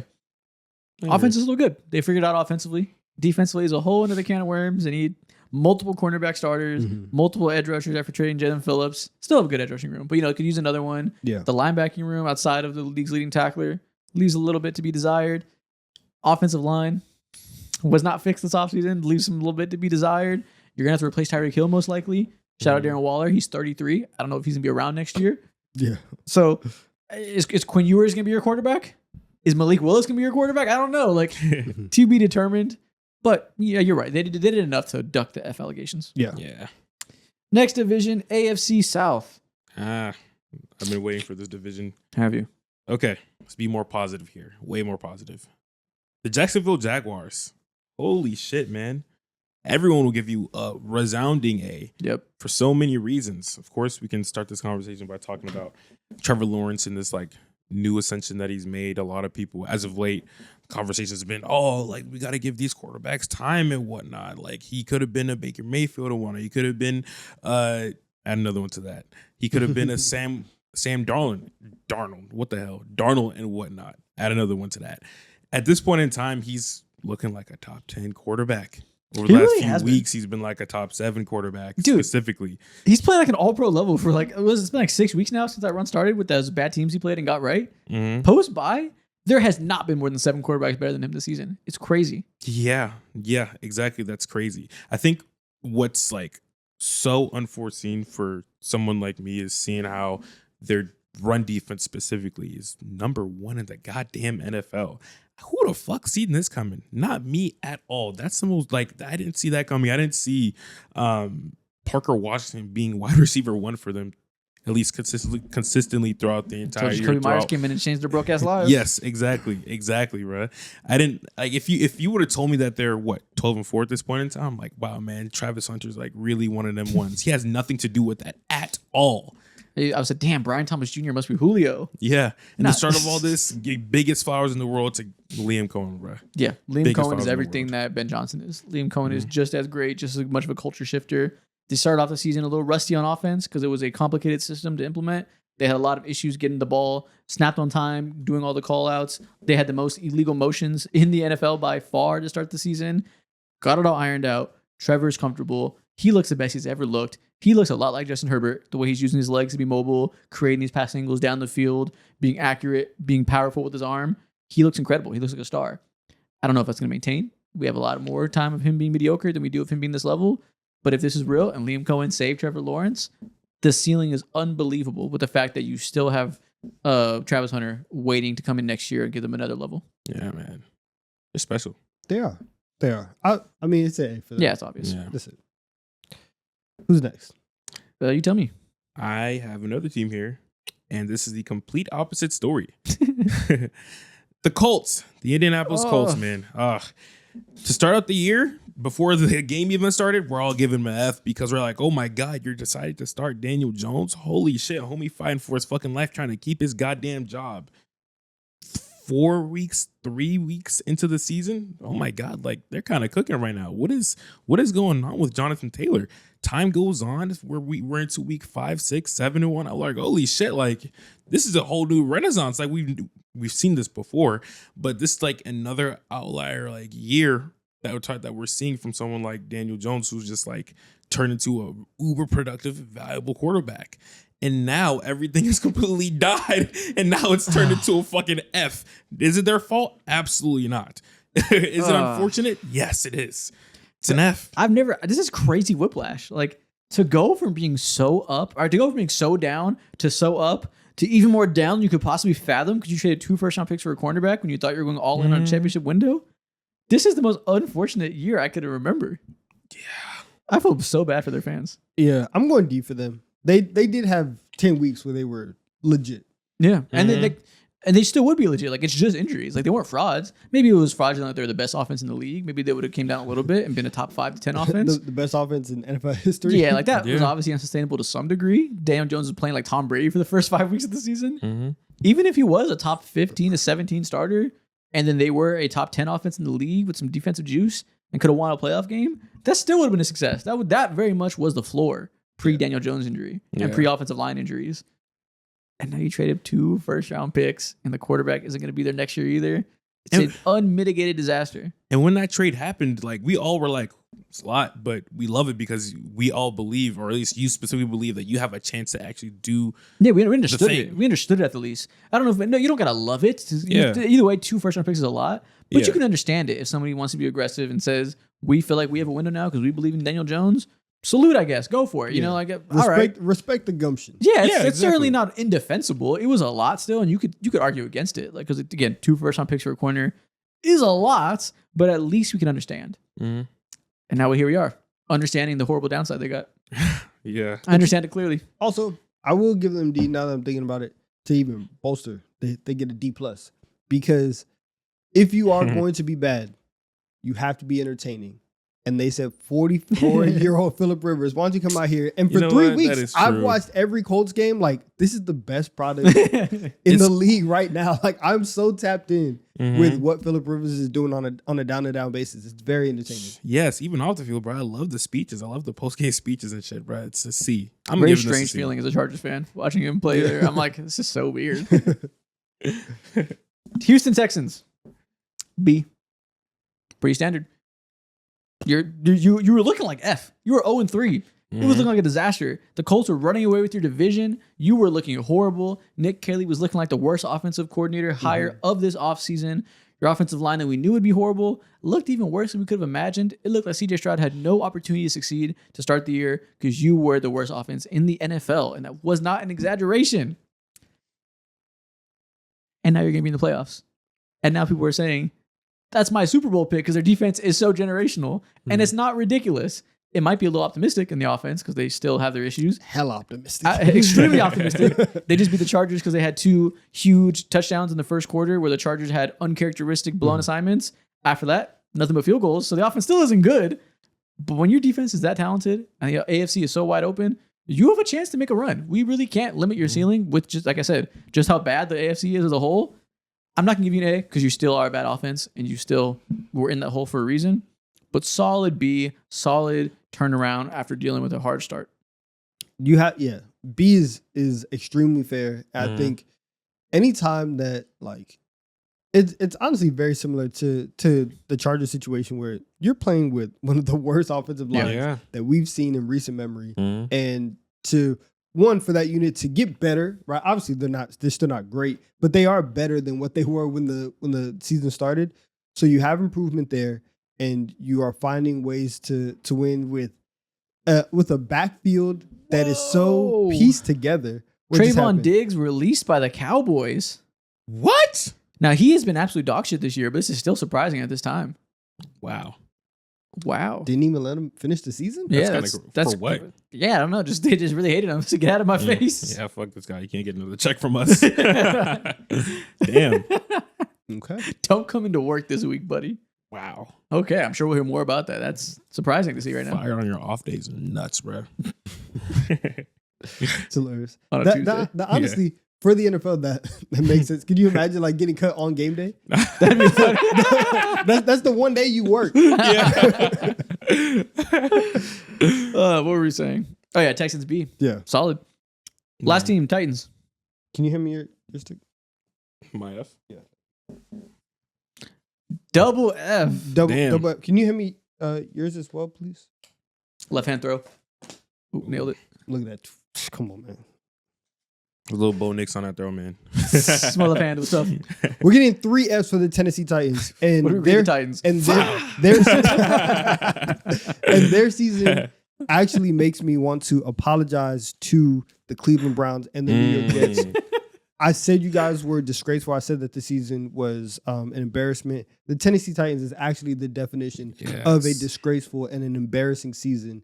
And if there was ever an argument for relegation in the NFL, this Titan season would be on the short list of why you would have something like that. The product that they put out on the field this year was truly horrendous. And so I'm giving them 3 Fs. It wasn't until the last week and a half that we've actually legitimately felt like, oh, Cam Ward like has flashes. Like he's had a couple moments here and there, but overall the situation has been so bad that you're looking at this like, what are we even doing here? You really can't exaggerate just how little of a chance he has. I know we say that cliche about every young quarterback in a bad team. It's like, understand it's not his fault. He's in this scenario where he doesn't have the ideal coaching staff, ideal weapons, ideal protection, etc.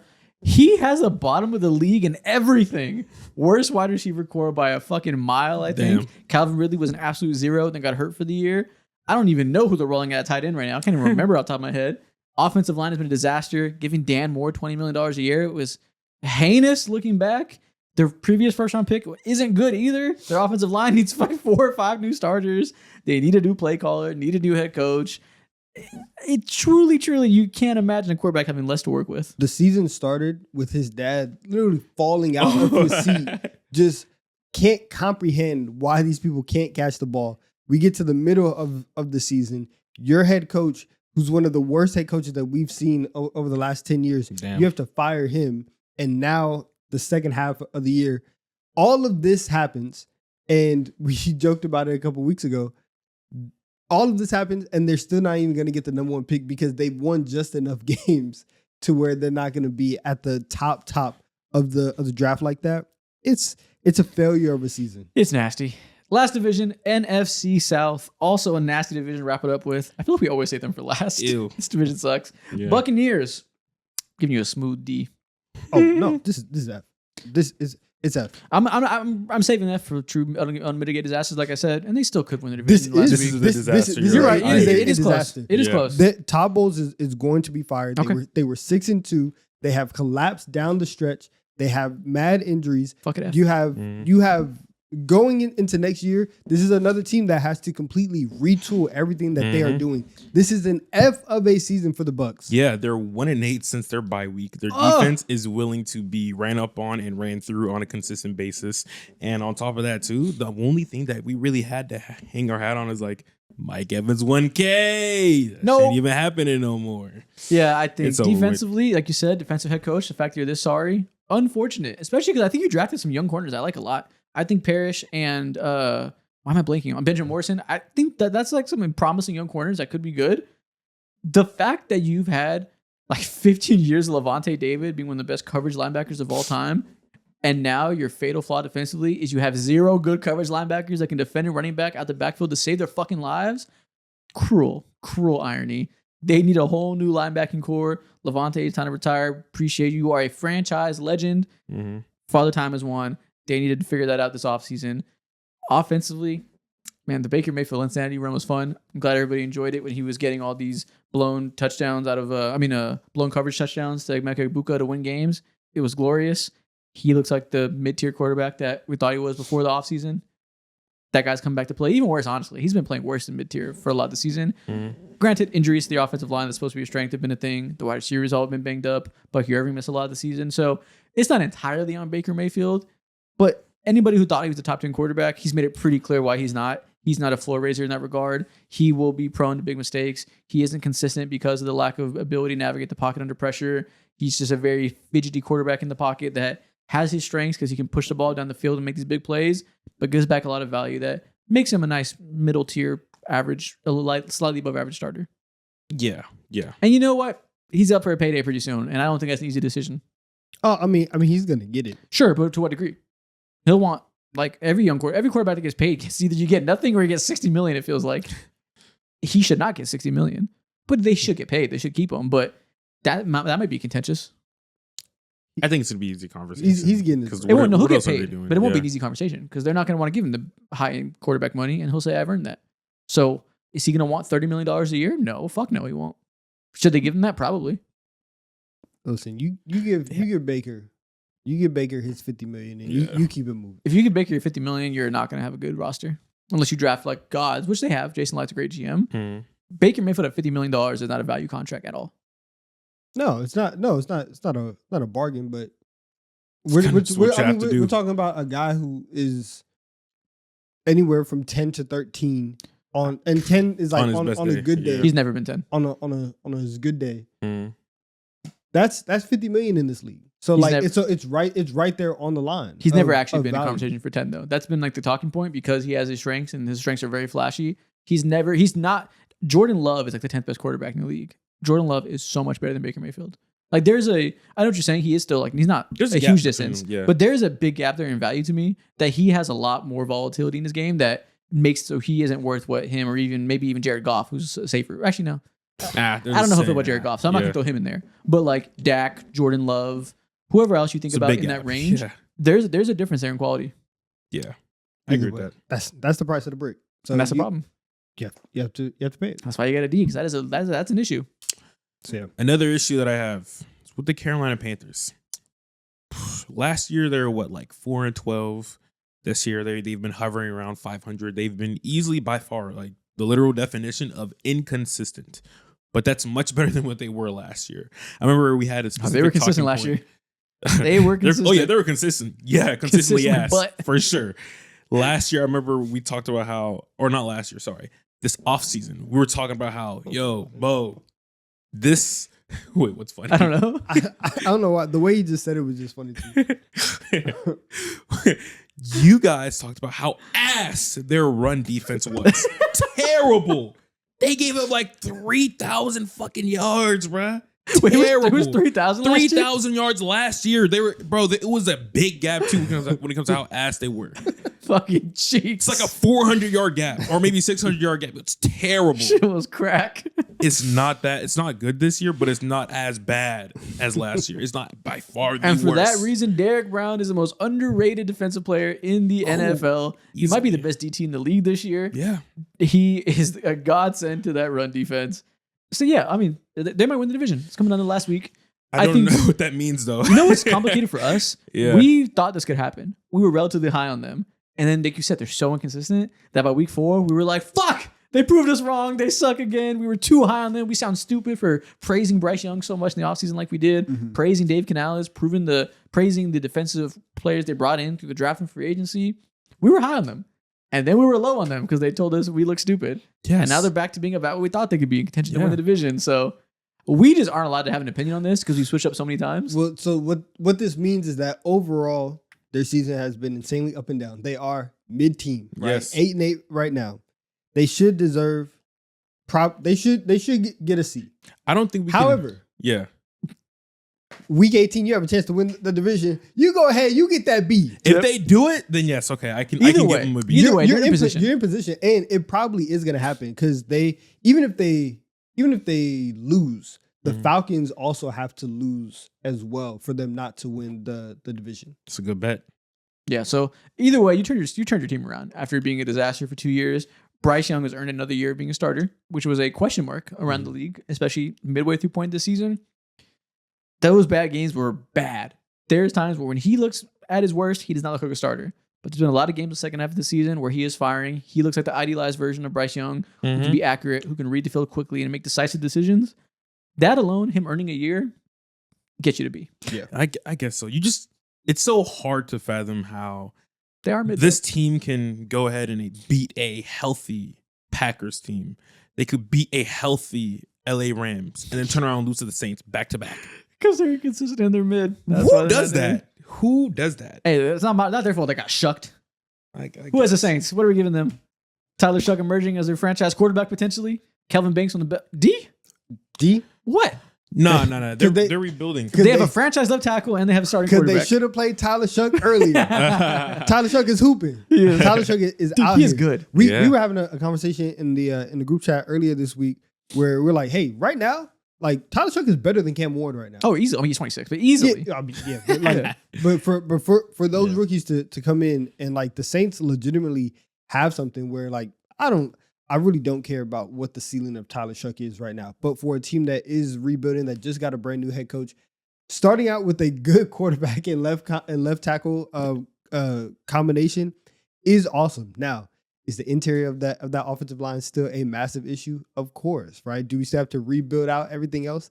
Yes, we do. However, getting the most important pieces on your offense solidified, and you have guys that for the next 3 years, you feel good about, where Tyler Shuck is and the things that he's showing you. For the next 10 years, you feel good about where Kelvin Banks is doing.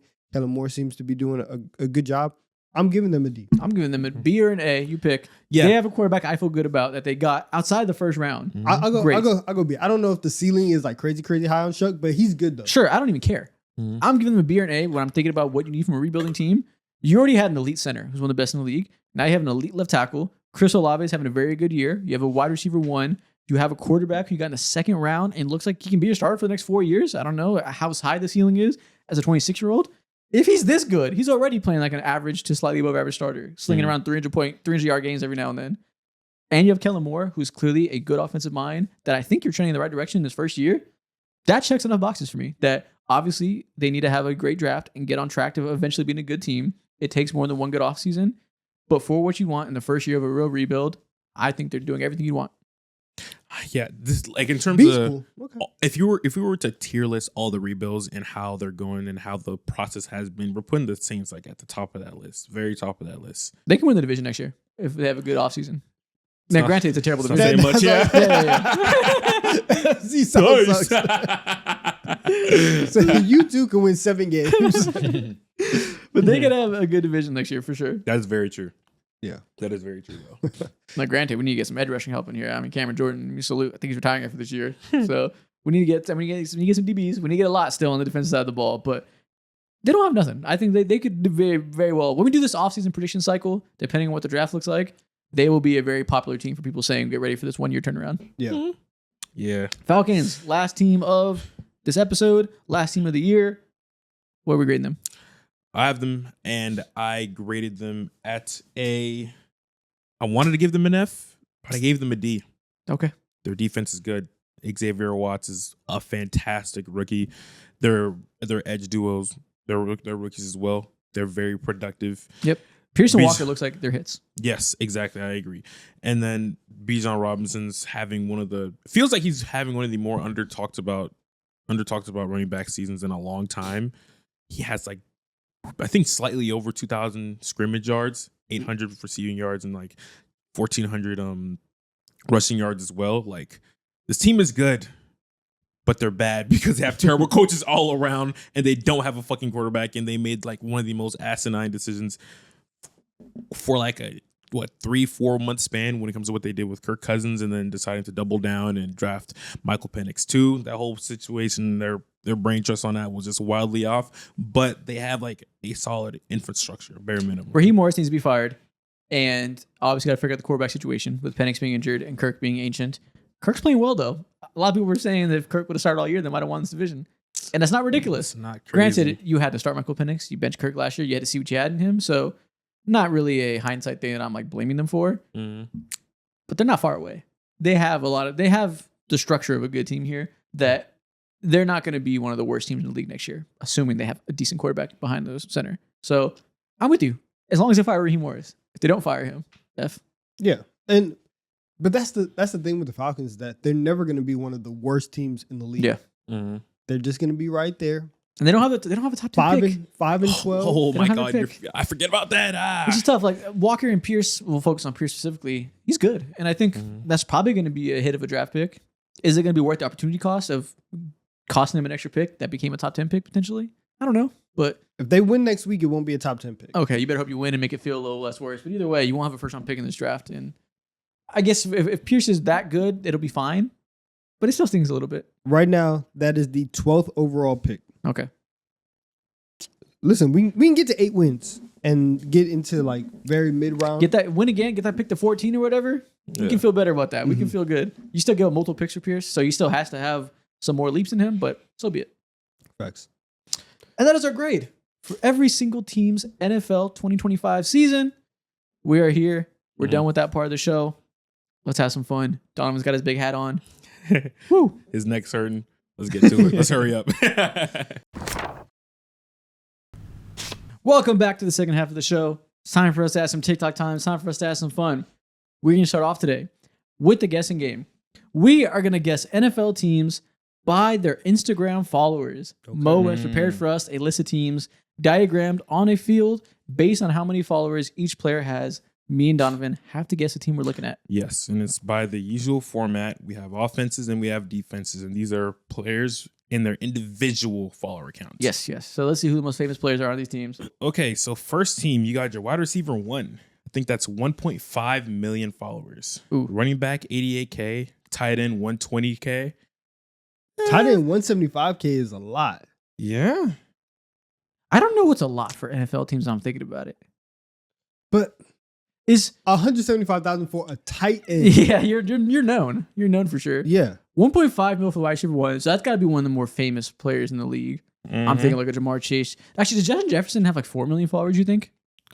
Maybe. Because they're not like NBA stars. NBA stars have like 10 million followers. Yeah. Like Trae Young probably has 3 times as many followers as Justin Jefferson. It's crazy. While I was doing this, I was like, man, like these players really don't have no motion like that compared to the other league. That's okay, crazy. here's the point. Wide receiver 2 is 700K. So the wide receiver 2 is also known. That 700K is is a lot. So it's like it's a more popular duo. yes. Mhm. So like I was thinking Justin Jefferson. I don't know if Jordan Addison is 700K. He does not. So he went to USC? Nah. Yeah, no, Nah, probably no, not. no, Only no. one year there too. So a So who notable has duo. motion like this? Could this be Pickens and CD? They think CD is 1.5, Pickens 700K? No, it is not the Dallas Cowboys. Okay, not the Cowboys. 88K running back. Nobody. that is tough. Again, so we're thinking about these teams that have like, Mm-hmm. could this be the Bengals?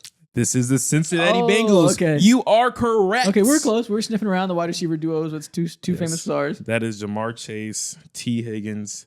Tight end is Mike. Can't pronounce his last name, but Gesicki. it starts with a G. Gesicki.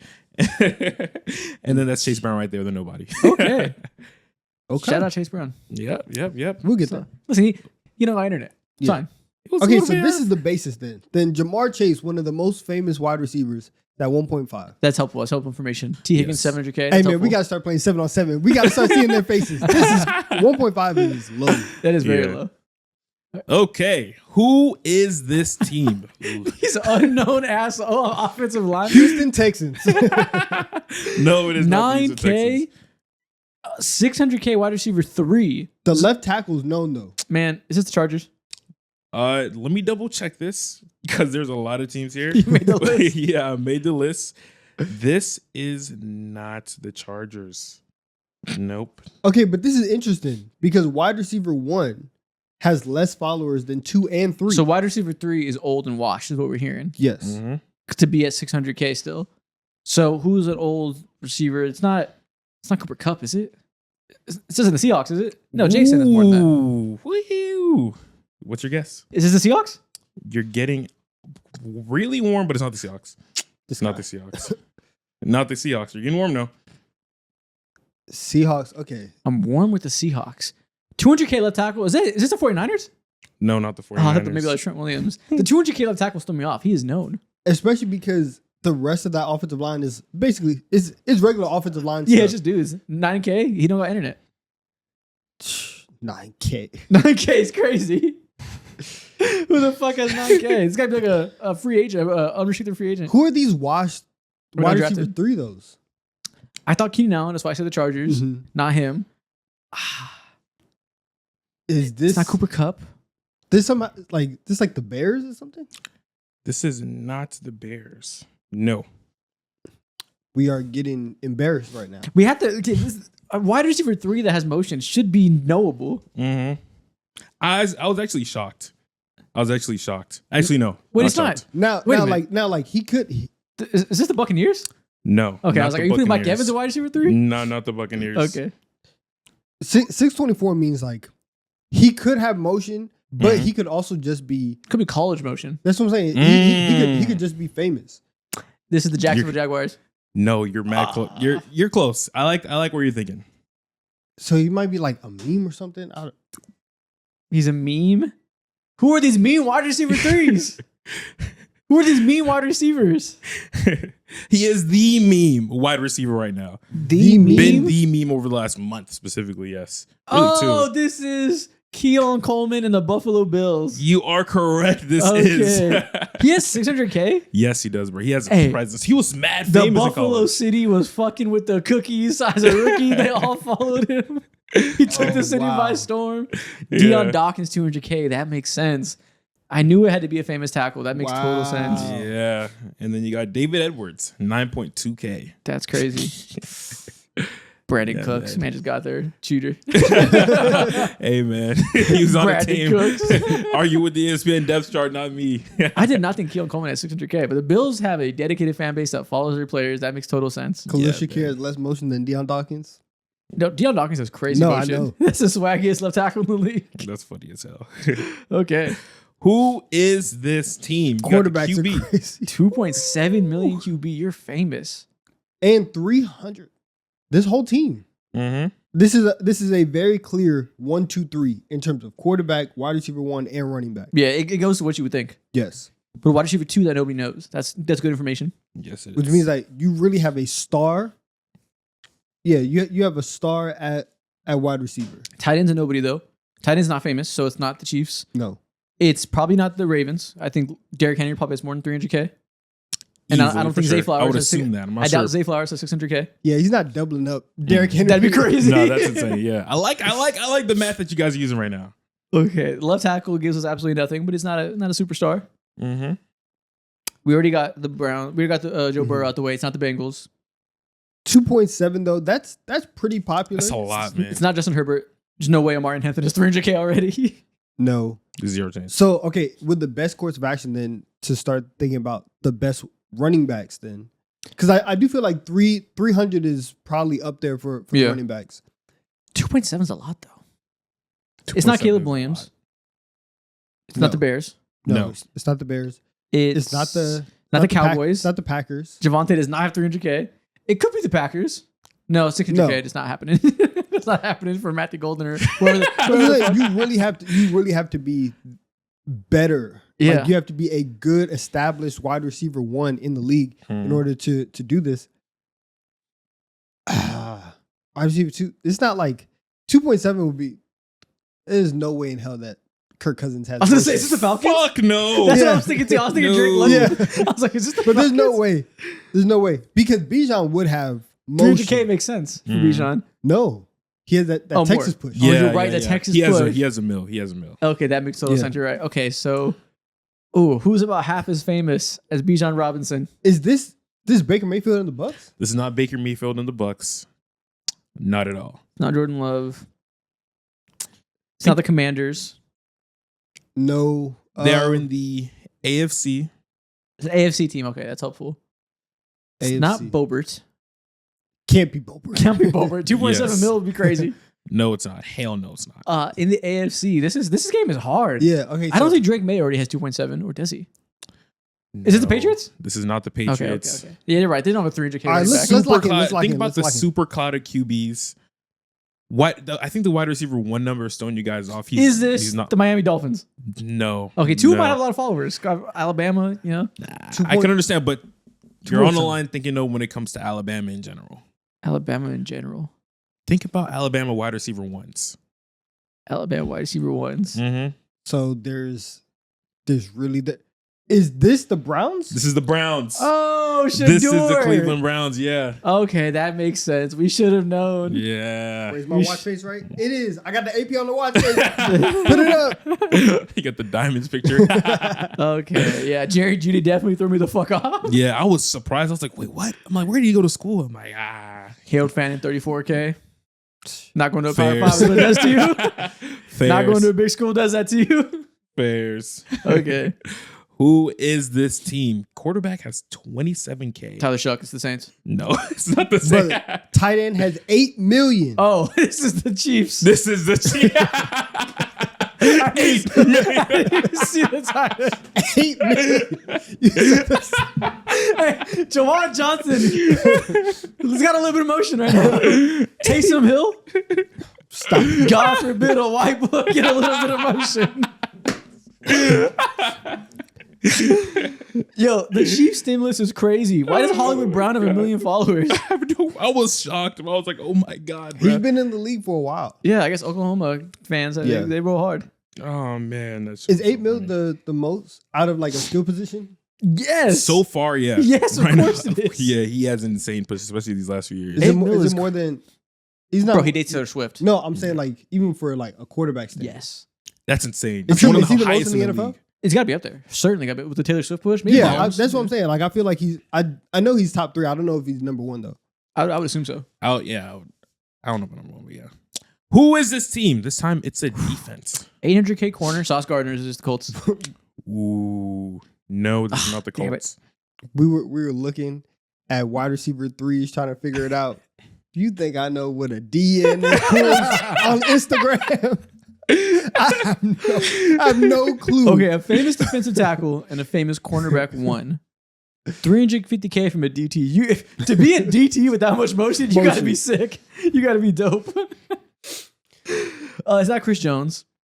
Or is it? Is it the Chiefs again? No, this is not Okay, the okay, Chiefs. okay. I We didn't think actually so. talked about him like over the last 20 minutes of this episode. Okay, I don't even. I forget. The, I don't even know yeah, about that. I Whatever. forget the division that we went through. It's not Did your little Vita Vea. Mm-mm.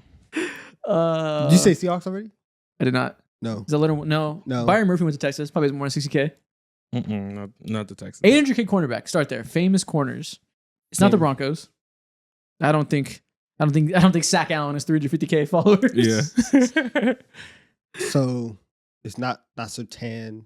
No. It's not. Who else is up here? Is that? No. Can't be the Texans. D? Is Well, it the Texans? I don't No, not the Texans. No, okay. I didn't know Hunter has more than 50K, Close. I'm sure. You're close though. say close. Probably in the South. Is this the Jags? Is that Travis Hunter? No, he is. No. He has Yeah. way more than Yeah, 800K. yeah, no, it's not him. Definitely not the Titans. I already said the Colts, so it's not them. So AFC South, we do the sweep. It's not the AFC South. Cool. AFC North. Ravens, Steelers. Could that be Jalen Ramsey? Probably has more. Jalen Ramsey's probably hit a mill by now. Jalen Ramsey's been in the league a long time. Yeah. It's a meme. They're in the NFC. It's the NFC team. Mm-hmm. Wow. Okay. They're in your division. That we did not talk about them in the last 20 minutes. You completely You lied. said they're in my division? Mm-hmm. That was the first division of the episode. My bad. 20 minutes upstairs. Bro, what? I'm not on the show. That's the first division of the episode. It's crazy.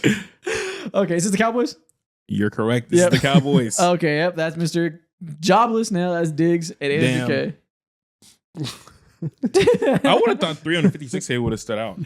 Yeah, I don't know. Quinn Williams stands out in my head. Yeah, man. I That's forgot. tragic. Okay. Who is this defense? 90. I like how the 90,000 I one's know. written out. You got real specific. Good job. Okay, this is a very well-rounded, unfamous team. Strong safety, 216K. Cornerback, Corners? 300K. Mm-hmm. Is this the going Ravens? This is not the Ravens. Broncos? This past the 10? No, this is not the Broncos. Look, I think a famous safety. Who are these famous safety? I thought it was Kyle Hamilton. It is not. Is not. Does Minka still out push? Senior? Minka Fitzpatrick? No. Dolphins? It's not the Chargers, is it? Not No, the Durham Chargers. probably has more than 200K by now. He plays in Los Angeles. I mean, he plays for the Chargers in LA. They're getting a little more push. They're a little more famous now. Word? Yeah, the past few years, LA's they've done a good job of playing to that market a little bit. Are they winning over the Rams or no? Rams have so much more history. No, not yet. Hmm. But I think young people, I bet there's a lot of more young Chargers fans. You think? Interesting. That industry plant that they had at that Monday Night Football game worked. Apparently, she's real. Actually, but yeah. they definitely push her like a plant though. They made sure she's famous. So what were the teams you guys listed? I already said Kyle Hamilton and the Ravens. It's not them. Mhm. Not the Ravens. So the most famous players is a safety cornerback duo who is a popular secondary, who's built around that, and their team is known for being built around that. Okay. We can go through. It's not gonna be the Panthers. Not the Falcons, is it? No, Okay. The Falcons. not the Falcons. Not gonna the Tech. I could be the Texans. No, I'm sure Stingley is more than 300K. Yeah, LSU guy. It's not the Texans, not the Colts. $90K line. Oh, honestly, everybody else besides the safety and corner doesn't do shit for us. Under $100K, I don't know anything. That does nothing for me. So it's really the corner safety duo. Exactly. But they're not super famous though. They're just like kind of known. That's a lot for your defense. That's a lot. Can I get a conference? Yes, you can. Okay. They right now are in. What the hell? Right now they switch back and forth. Oh, this shit is glitching. Okay, yeah, this is the right team. Yeah, they are right now in the AFC. AFC. We already said Steelers, right? Yes. It's not the Steelers. Yeah, because we knew Jalen Ramsey is way too famous for this. Not the Steelers.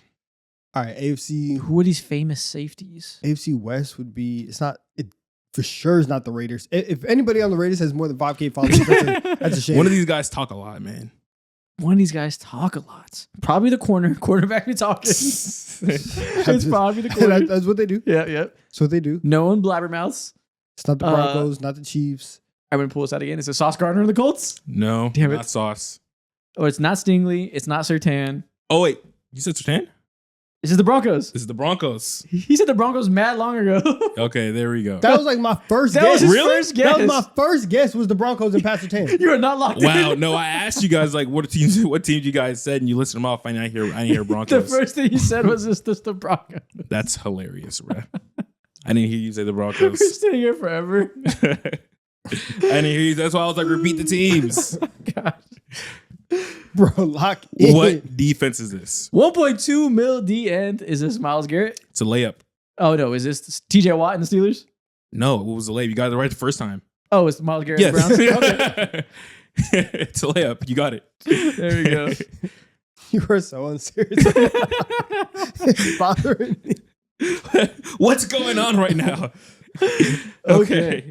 Next team. 2 million quarterback, 1.2 million wide receiver 2. Wow. It's the team Eagles. Say again? Eagles?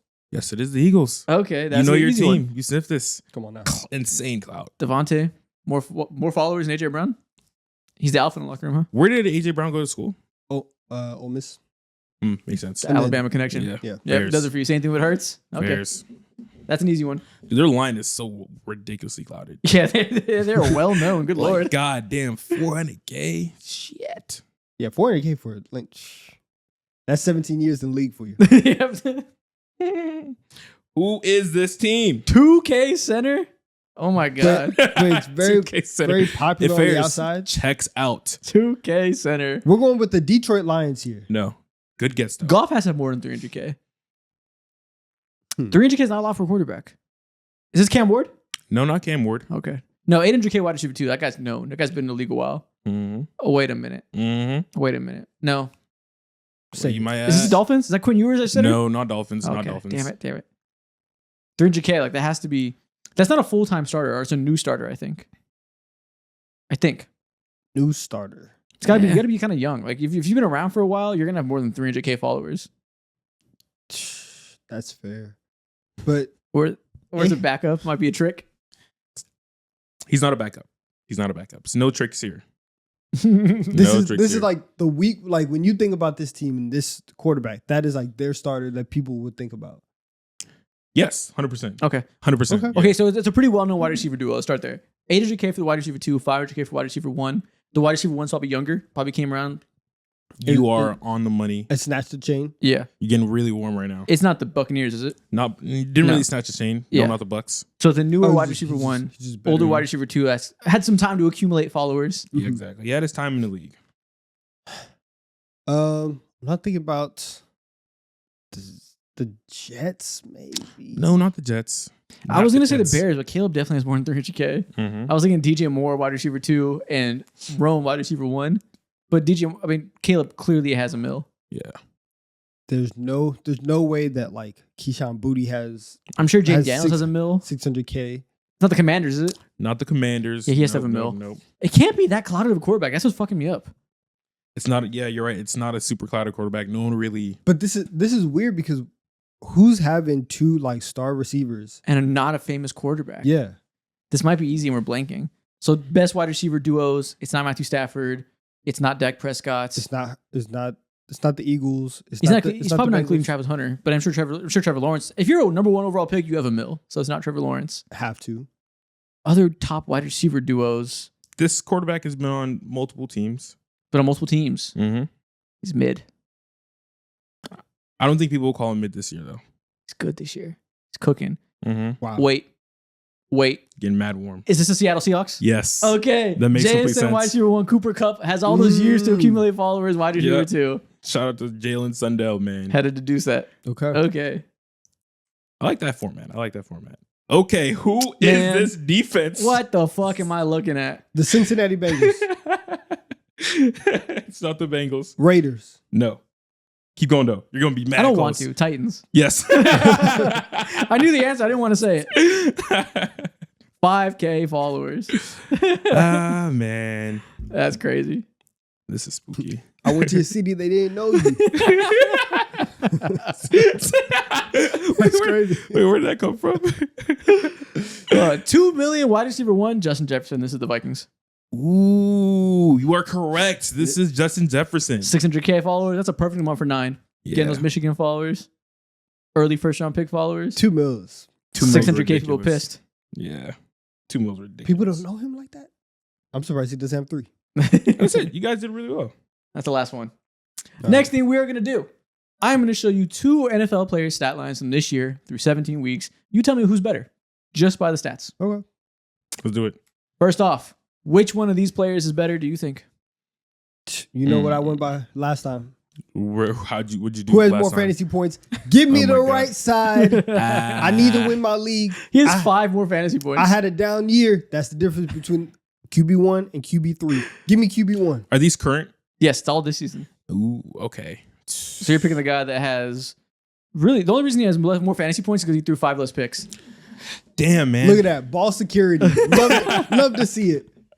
Fuck it. I guess we're going with the right. The right one is Jalen Hurts. Left is Bo Nix. Fairs. Same guy. Fairs. Okay. Can't be mad at this. Fantasy points is hilarious. He has 5 more. 2 less disgusting. interceptions. But listen, man. The logic worked. I guess so. You're starting off 1 for 1. Yeah. Or are you? I, Broncos fans might say Bo Nix is better this year. it depends on the week. It really does depend on the week. Yeah. It really does depend on the week. It's not definitive at all. It's not definitive whatsoever this year. Next up, which one of these players is better? These are Running backs. running backs. Okay. Ooh. You got 1,600 yards on the right, almost 1,500 on the left, a little more receiving yards on the right, Huh. Yes. but 16 They- touchdowns they- on the left. They are essentially, though, they're at the same level of efficiency. 5.2 yards per carry versus a lot. 5.1. Now we're just talking about opportunity, Mhm. right? More touchdowns on the left, though. More touchdowns on the left, more yards per reception. That means a lot to me. I It think I'm means going that they're with holding the them right. back. Let's go with the left side. No, I'm going with the right. I'm going with the left side. On the left, we have Derrick Henry. The right, we have James Cook. Ah, your logic. Okay. I don't know who's better anymore between these two. Probably James Cook. James Cook has had a better year consistently. Yeah.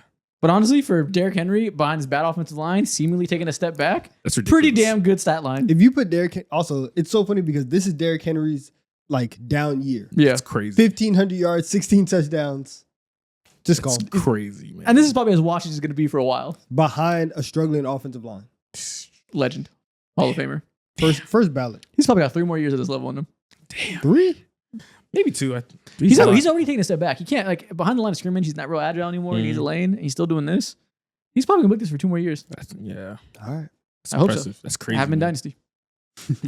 Next up, 2 more running backs. Which one is better? Both with 300 rushing attempts. See, 300 rushing attempts is wild. The other one has almost 1,000 yards receiving. That's crazy. 96 receptions. I know who that is. Give me with the right. Dude, you going Wait. with the right? Wait. I don't even care. I'm Yeah, going give me with with the the left. right. Yeah. 5 yards per attempt on the left side at 300 carries. That's crazy volume with that efficiency. It is. This season, I'm going with the left side. But, bro, I think I know who these are. Almost 900 receiving yards is crazy. But yet, the left side, more fantasy points. I don't mean That's nothing. what's really important in his life. Give me the right. The right is Christian McCaffrey. The left is Jonathan I Taylor. figured. Had to be. Yeah. Yeah, Man, he for this slowed down. season, I'll take Fairs. the left. Yeah, okay. Listen, Can't man, be Christian mad at McCaffrey's been 890 receiving yards is crazy. That's mad work. 2,000 all purpose when you're getting less than 4 yards per carry. Yeah. Insane. Which one of these wide receivers is better? Ew. We got 500 receiving yards versus 355. Only one receiving touchdown compared to 4. I don't know, but the other one, they both returned a punt. A single punt. One of them got 6 yards. The other one is 0. One of them might be a little bit more agile. 87 rushing yards on the right, though. I mean, who is this, bruh? We have to go with the right side. Yeah, we They're have smoking to. on everything. We have to. What? Right side it is. I guess so. Xavier Worthy versus Keon Coleman. I knew it was Keon Coleman on the left. I smelled them cookies from a mile away. Why did Keon Coleman return a punt? I know. I don't remember that at all. I didn't even see that. Yeah. He's like 6'7". Why are you trying to kill him? A punt? Did like 3 of the punt returners get hurt and he had to go catch it? And why did he run it? It wasn't even a fair catch. He's 6'3", 215, running back a punt. Yo, he's trying to knock his knees out, bruh. Oh, my But yeah, mid-off. Xavier Worthy slightly wins. Damn. Next up, who are these two receivers? Both around 1,000 yards. One's Mr. Touchdown Man. You know what? I'll take the right side. I'll take 70 less yards and 4 more touchdowns. I will do that. And more catches? Yeah. I guess so. You're fantasy man. That's what it is. Yep, those fantasy points ring out. In his head. Exactly. That is AJ Brown. The left is CeeDee Lamb. Even when I don't know I'm riding with my guys, never, ever in my life am I picking the Cowboy. I didn't even know. He sensed it. He smelled the Cowboys on him. You are true to your identity. Come on, man. Respect. He smelled America. Next up, who are these receivers? Shit, man. 1,400 yards. 14, 9 touchdowns. It's a good season. It's a great season. 9 touchdowns. Ridiculous. 92 receptions, too. He's handling a load. Gotta trust him. Yeah, I'm going with the right. This is a load-bearing wide receiver. Exactly. Foundational for your team. Ooh, man. We'll take that. You got to respect the man who can take that load. Right side, we have George Pickens. Left side, That's crazy. Justin Jefferson. It's looking stinky, man. Only 2 receiving touchdowns? And you know exactly whose fault it is. 9. The things I'll do to you. In Justin Jefferson's name. Stay in Minnesota. Damn, man. You know what's good for you. You stay over there. Have you seen those TikToks where the guy walks with the random people in the street and he's like, hey, by the way, stay at home tomorrow. And it's like a random old man. And the guy would be like, what's happening? Why? I don't know what TikTok you're on, man. It's like a prank thing. He's just scaring civilians. Oh, okay. That's how Donovan's talking at 9. Don't you cross state lines. Next up, who are these two quarterbacks? Oh, this is so much. So many numbers to sort through. Under 60% of your passes completed? Okay. But listen, 387 rushing yards. Smells. Only 6 INTs. Guy on the left has 10. I do like the ball security. And less of a rushing threat. 76 rush attempts for a quarterback is wild. Yeah, you're That's moving. a lot, bro. That's a But lot. 51 is a lot as well. Solid amount. All right, Same so, passer rating, 90.3. So we're both running. A little bit less turnovers. A lot less turnovers. 76 is a lot, dude. I don't know how I feel about this. I guess like I'm leaning with the right. That's telling me that either one, they truly are a like dual threat quarterback, or you Run for have your life. no other options. You're running for your life, and your team is failing you. If that's the case, then the fact that your team is failing you and you only have 6 interceptions, you continue to push the ball down the field, try to make something happen. You're really giving it your all out there. Yeah, I'm going with the right. I'll go with the right side. The right is Caleb Williams. The left is Baker Mayfield. Checks out. Okay, Yeah, checks out. A little bit of chain snatch this year. Oh, definitely. surely. Yeah. Definitely a chain snatch. I should have known. Under 60% completion You percentage. should have known it was Caleb. But you also should listen. You should have known it was Caleb, but you also should have known he's the right answer because despite all that, the same passer rating stands out. Yeah. You know how you come to that decision? Fantasy points. Mm-hmm. 300 fantasy points a lot. Next up, who are these two wide receivers? While beating him in everything except for 3 catches, have to go with the right. I'm sorry. Volume merchant on the left. Yep. For sure, volume merchant. Don't hell? care. Right side it is. Right side we have Puka. Left side Jamar Chase. And that Ticket checks out. fares for this season. Yeah, that checks out. This year, Puka Nacua has been the second best receiver in the NFL. Some might argue first. I would argue It's a debate. he's number one. It's a debate. Him and Absolutely. Jason have been alone at the top of that mountain. Yeah. 117 receptions. He's a That's merchant so man, many. bro. They are spamming him the ball. Yeah. That's crazy. Next up, who are these two QBs? Ooh, All right, 30 touchdowns. Yeah, one of them. 8 All they do INTs. is run. Damn. That's the only thing that they can do. But 71 completion percentage. That's high. Mhm. That's extremely high. You're either a check down merchant or you're just the best quarterback. But in the 4,200 league. yards too, though.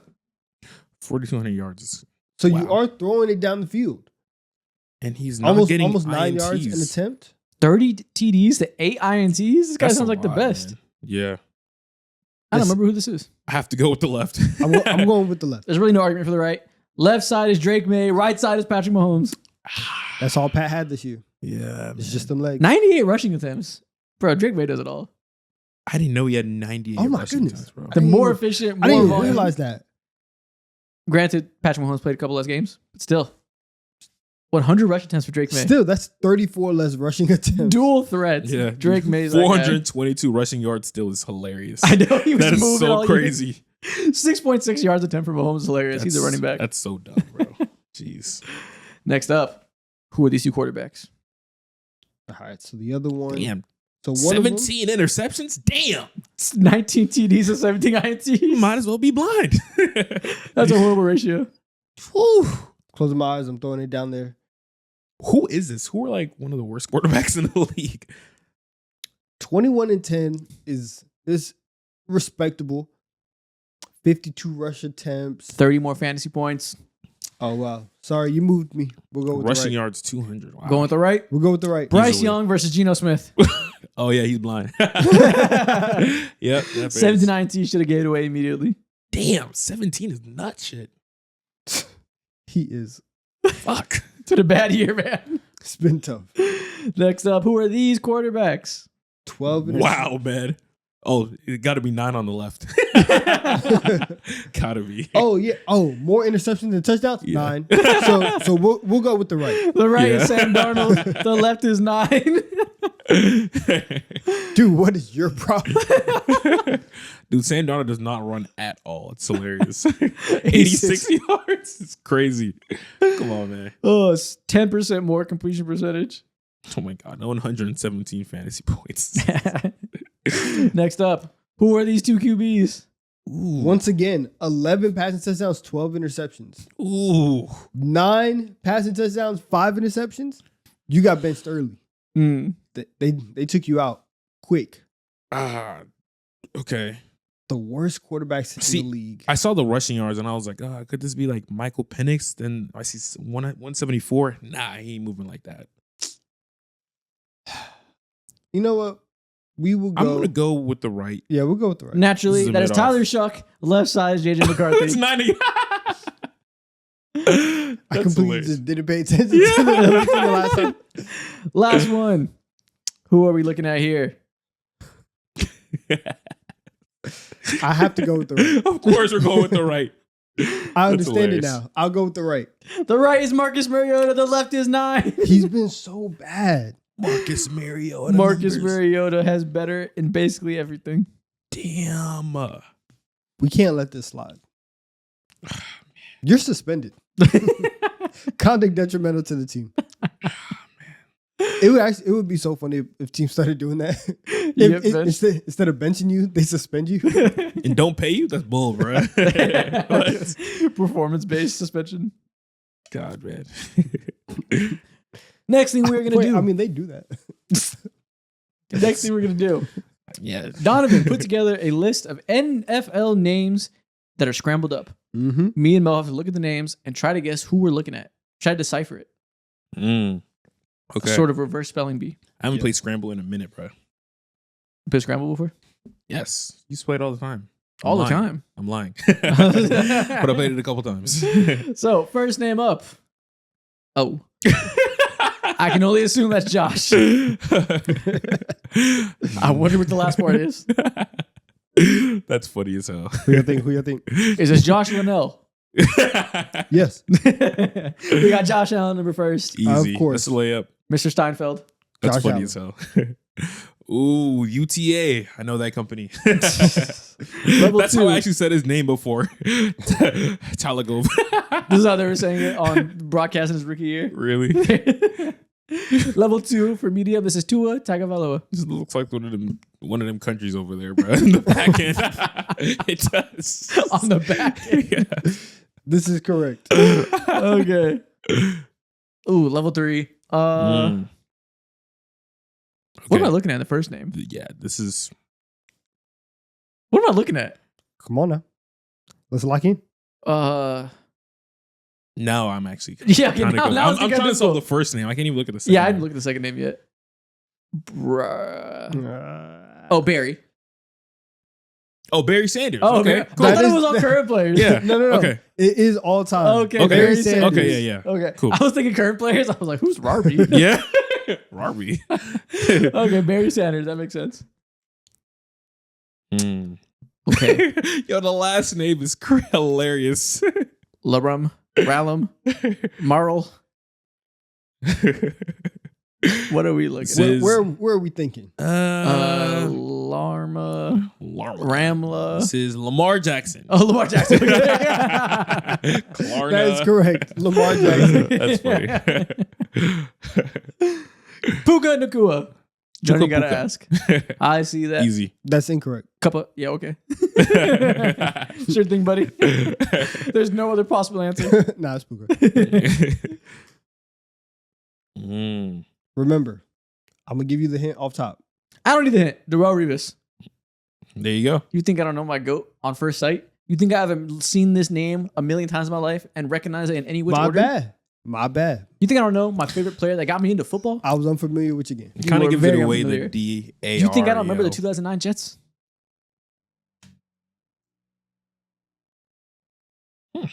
Patrick Surtain. Want to see if anybody else has something to say. Everyone was quiet. Yeah, it is. Correct. That's correct. Okay. I just want him to get it. Got a math fast. Okay, well, let's get the next one. I'll set this one out. Who is this? Oh my God, is that one name? One name. Whoa. He has one name. One name. I won't know who this is. Hold on.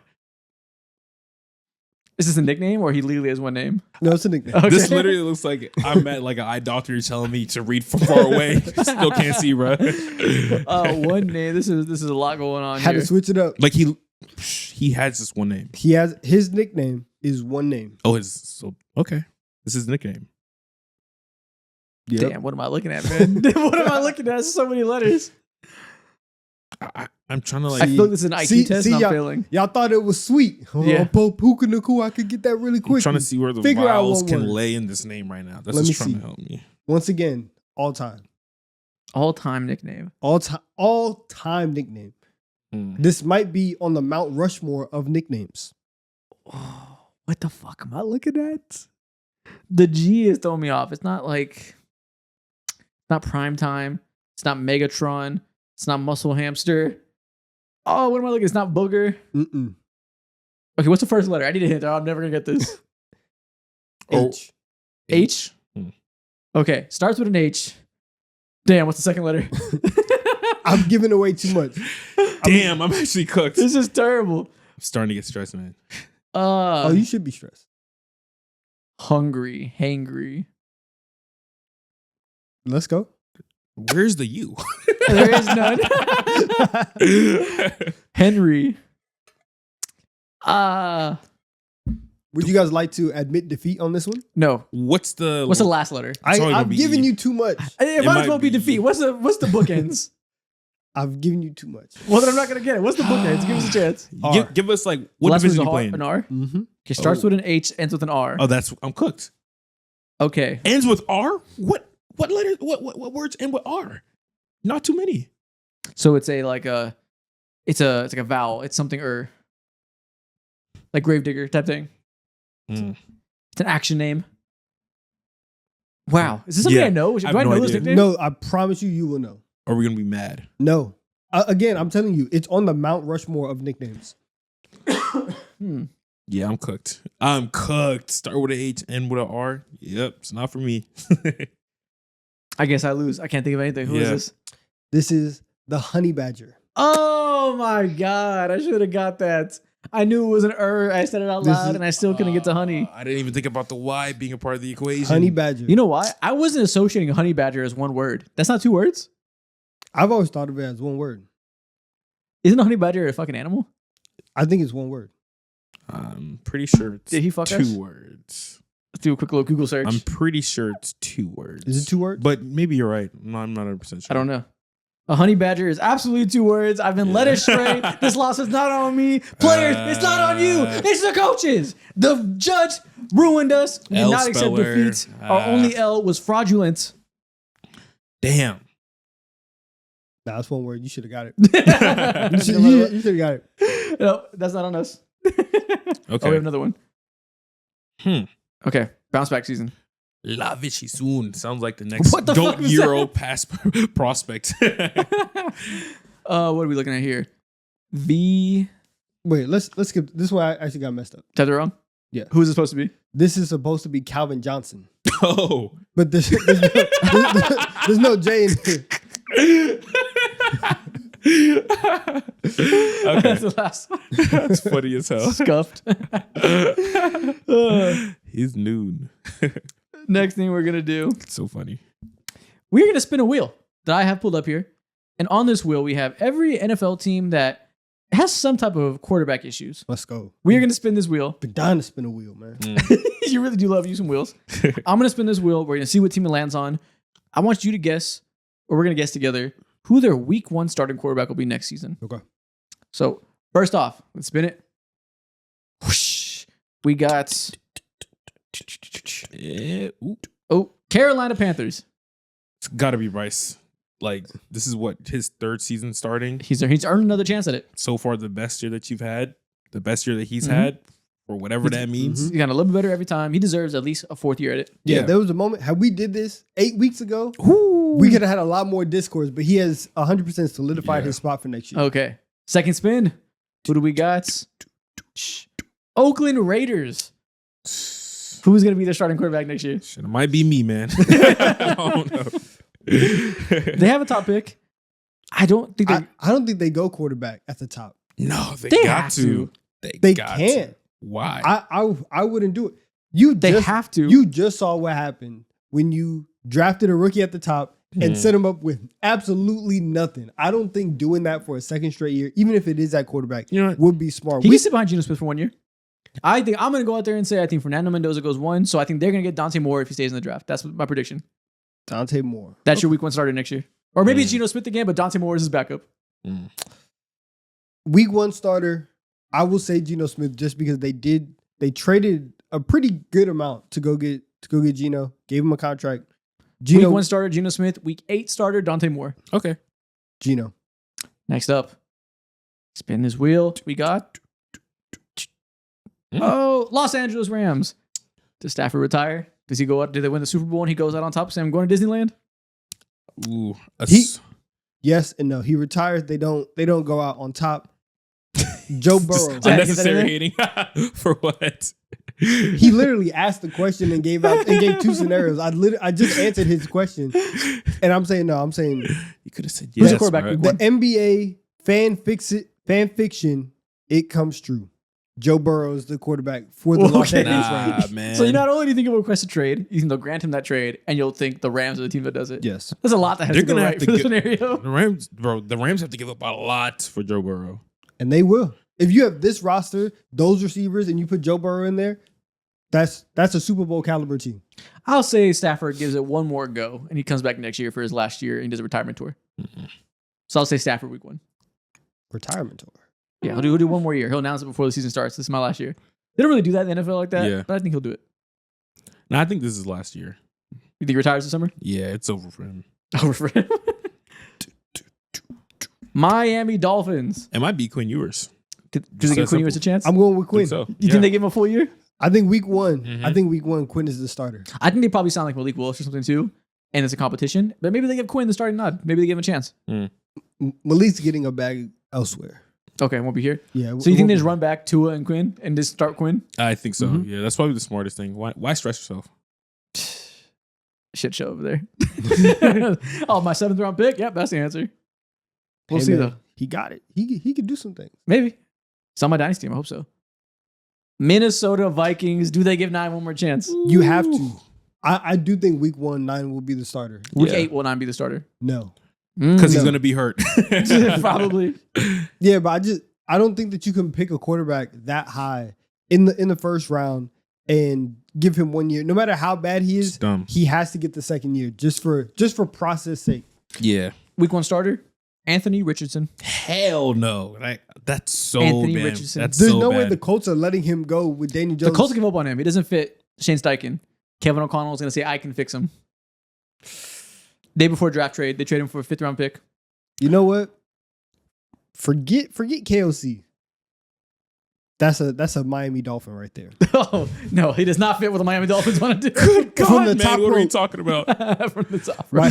Mike No. McDaniel with the people's elbows coming through, and he's getting Anthony Richardson. Anthony Richardson can be saved by Kevin O'Connell. Call it. It's probably some old veteran quarterback. Honestly, going Rivers? to be that. Yeah, Philip Rivers. Listen, Aaron Anthony Rodgers. Richardson throwing 70-yard bombs to Jalen Waddle.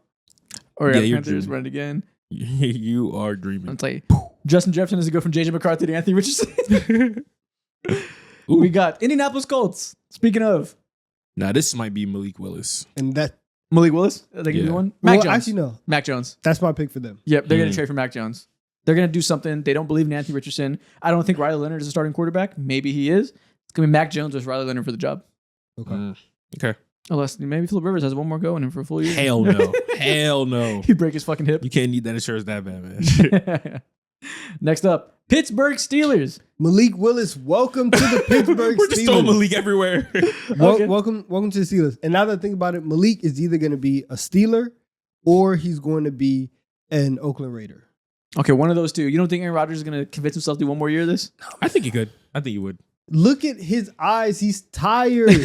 He's exhausted. He can't do this anymore. I'm going Malik Willis for the Pittsburgh Steelers. See, A-Rod is the Or- perfect type of crazy. I wouldn't to hate that, want to do it honestly. again. Arthur Or- Smith with a mobile quarterback in that rushing scheme? That would be beautiful. Yeah, It wouldn't be beautiful. Nothing about the Steelers offense will be beautiful, but it might be decent. the other name on the list would be Kyler Murray, but I don't see the Steelers. Nah. I don't see the Steelers committing that type of money to Kyler Murray. I think that they're going to want to do it for somewhat cheap. Never mind. Malik You just reminded Willis. me. It will be Kyler Murray. I 100% see the Steelers trying to be mid again and getting the most expensive average quarterback in the league. That's very much in their MO. Kyler Murray's the answer. Week 1, he'll be a Who else is Steeler. on here? Are they on here?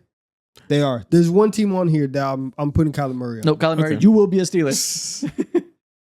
Next up. Please. Oh, got Steelers again. Spin, okay. Well, run one more time. Last time. Let it go spin, spin, spin, spin, spin. Atlanta Falcons. What are they going to do next year with this situation? It's going to be Kirk Cousins, bro. It can't Michael be. Penix It can't can't play. be. Why not? They gave him money. Why not? It can be Kirk. Also, Penix coming off an ACL. You don't know if he'll be available week 1. Yeah. He probably would rather not start for the team because they literally lied to his face, gave him a ton of money, but yeah, you're the guy of the future, then drafted another quarterback, but you're going to play here, So buddy, we're and happy. you're going to with like this. it. We're happy with 7-10. No one's really happy. This is just what they're going to do. We're They're not probably choosing happy between with that. situations that'll make you happy. That's not in the cards. That's not what the Falcons do. Were you happy watching Michael Penix? No. Exactly. It's on brand for them. They don't It want better, you to have a good it day when better you watch not them. be Kirk Cousins. It can't be. It can't be, but it will. It can't Yeah. be. Why It can't be, but it will. And that's the Falcons' experience. Mm-hmm. The Steelers. This is what I'm talking about. They have to get a new quarterback for the Steelers. It must happen. Damn. Last one. New York Jets. Who will be their final quarterback? Who will be the week 1 corner? Kyler Murray. Nah. I think it's gonna be Mendoza. Probably they're gonna keep it real simple. I'm going Kyler Murray. I don't think like maybe Mendoza. Well, he might not even be He's not- available. the Jets aren't getting the number 1 pick. yeah. Oh, Yeah, Mendoza's not going to be available. So I will they- go Kyler Murray. I don't know if I would go Kyler. That's a lot of money that they'd have to commit to, but it's a lot of money they do have. If Aaron Glenn wants to keep his job, I understand that Kyler Murray is not the greatest quarterback in the world. You have to get somebody other than Justin Fields, and I think that Kyler Murray is decent enough to where you can then say, all right, let's actually see what we have here. I guess so. Next thing we're going to do. If I not were bad Aaron process. Glenn, I'm going upstairs. I say, please trade 4 first-round picks for Joe Burrow. Like you give me any quarterback possible. Yo, the Bengals hate him if that happens. Next thing we're gonna do, we mentioned earlier, Brock Purdy just won a shootout against Caleb Williams and Ben Johnson. I'm gonna name 5 NFL quarterbacks. You tell me who is better right now, them or Brock Purdy. Okay. So off of this season, how they're playing today, going into the playoffs. Okay. Level 1, Bryce Young. I'm gauging them by their Dougie, and it's Bryce Young. Also, I'm glad you said that. That's also exclusively what I'm judging these quarterbacks on. Dougie? Who could Dougie? Actually, I don't know. I don't know. Brock Purdy might have some moves. Yeah, like he Did you see converted his Dougie. The clip that he just had. Oh my goodness. The aura was off the charts. Yeah. I'm going Brock Purdy here too. Yeah, It's Brock Purdy, It's number Brock. 1. Level 2, Brock Purdy or Bo Nix. Brock Purdy has way better shoulder work. I'm going Brock Purdy. I'm going Brock Purdy instantly. Bo Nix praised to be someone like Brock Purdy. Man, if the Broncos offense had Brock Purdy, Super Bowl. it would be what they want it to be. Yeah. Easy. And as long as Brock Purdy has Kyle Shanahan too, I'm going Brock Purdy over Bo Nix. Level 3. That's a hell of an advantage. I- Damn. Bo Nix just might be him if he had Kyle Shanahan. Facts. Level 3, Brock Purdy or Jalen Hurts. Who's gonna have a better playoff run? Better playoff run. Who will be better this postseason? If we're combining Brock Purdy and Kyle Shanahan, and then we combine Jalen Hurts and Patullo. Oh, shit. It's a Jalen Hurts dynamic got a duo. fucking anchor on his fucking ankle. Shit.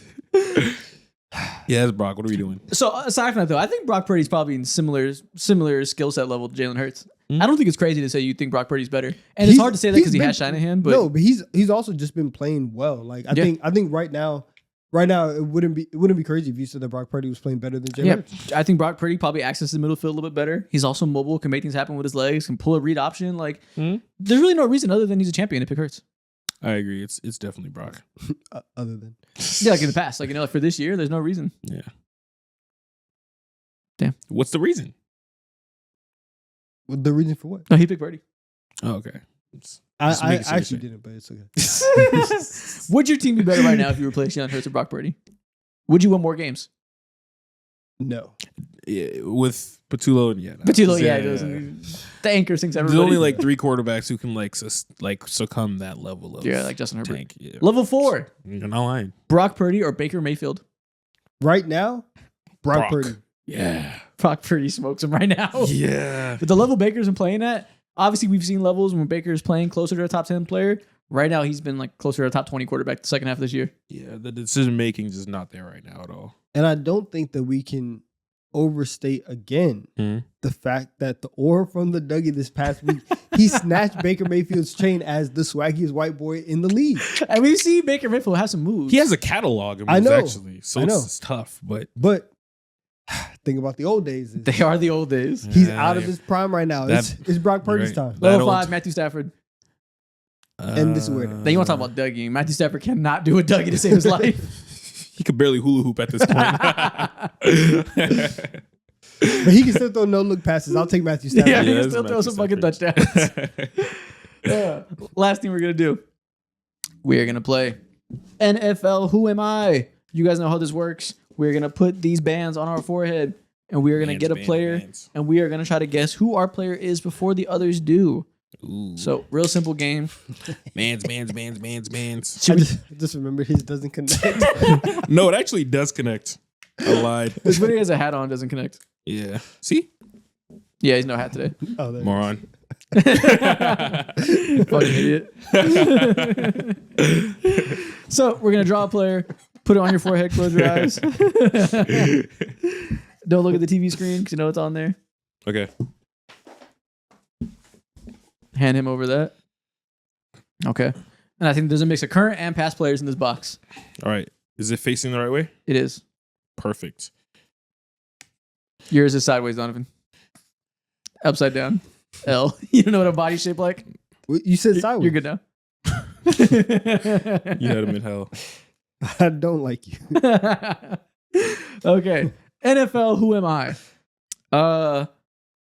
Do I have a college national championship? Actually, No. No. Okay. No. I don't know why I started there. Yeah. So it was mad hard. Trying to mix it up. Do you play on offense? You do play on offense. Great. Okay.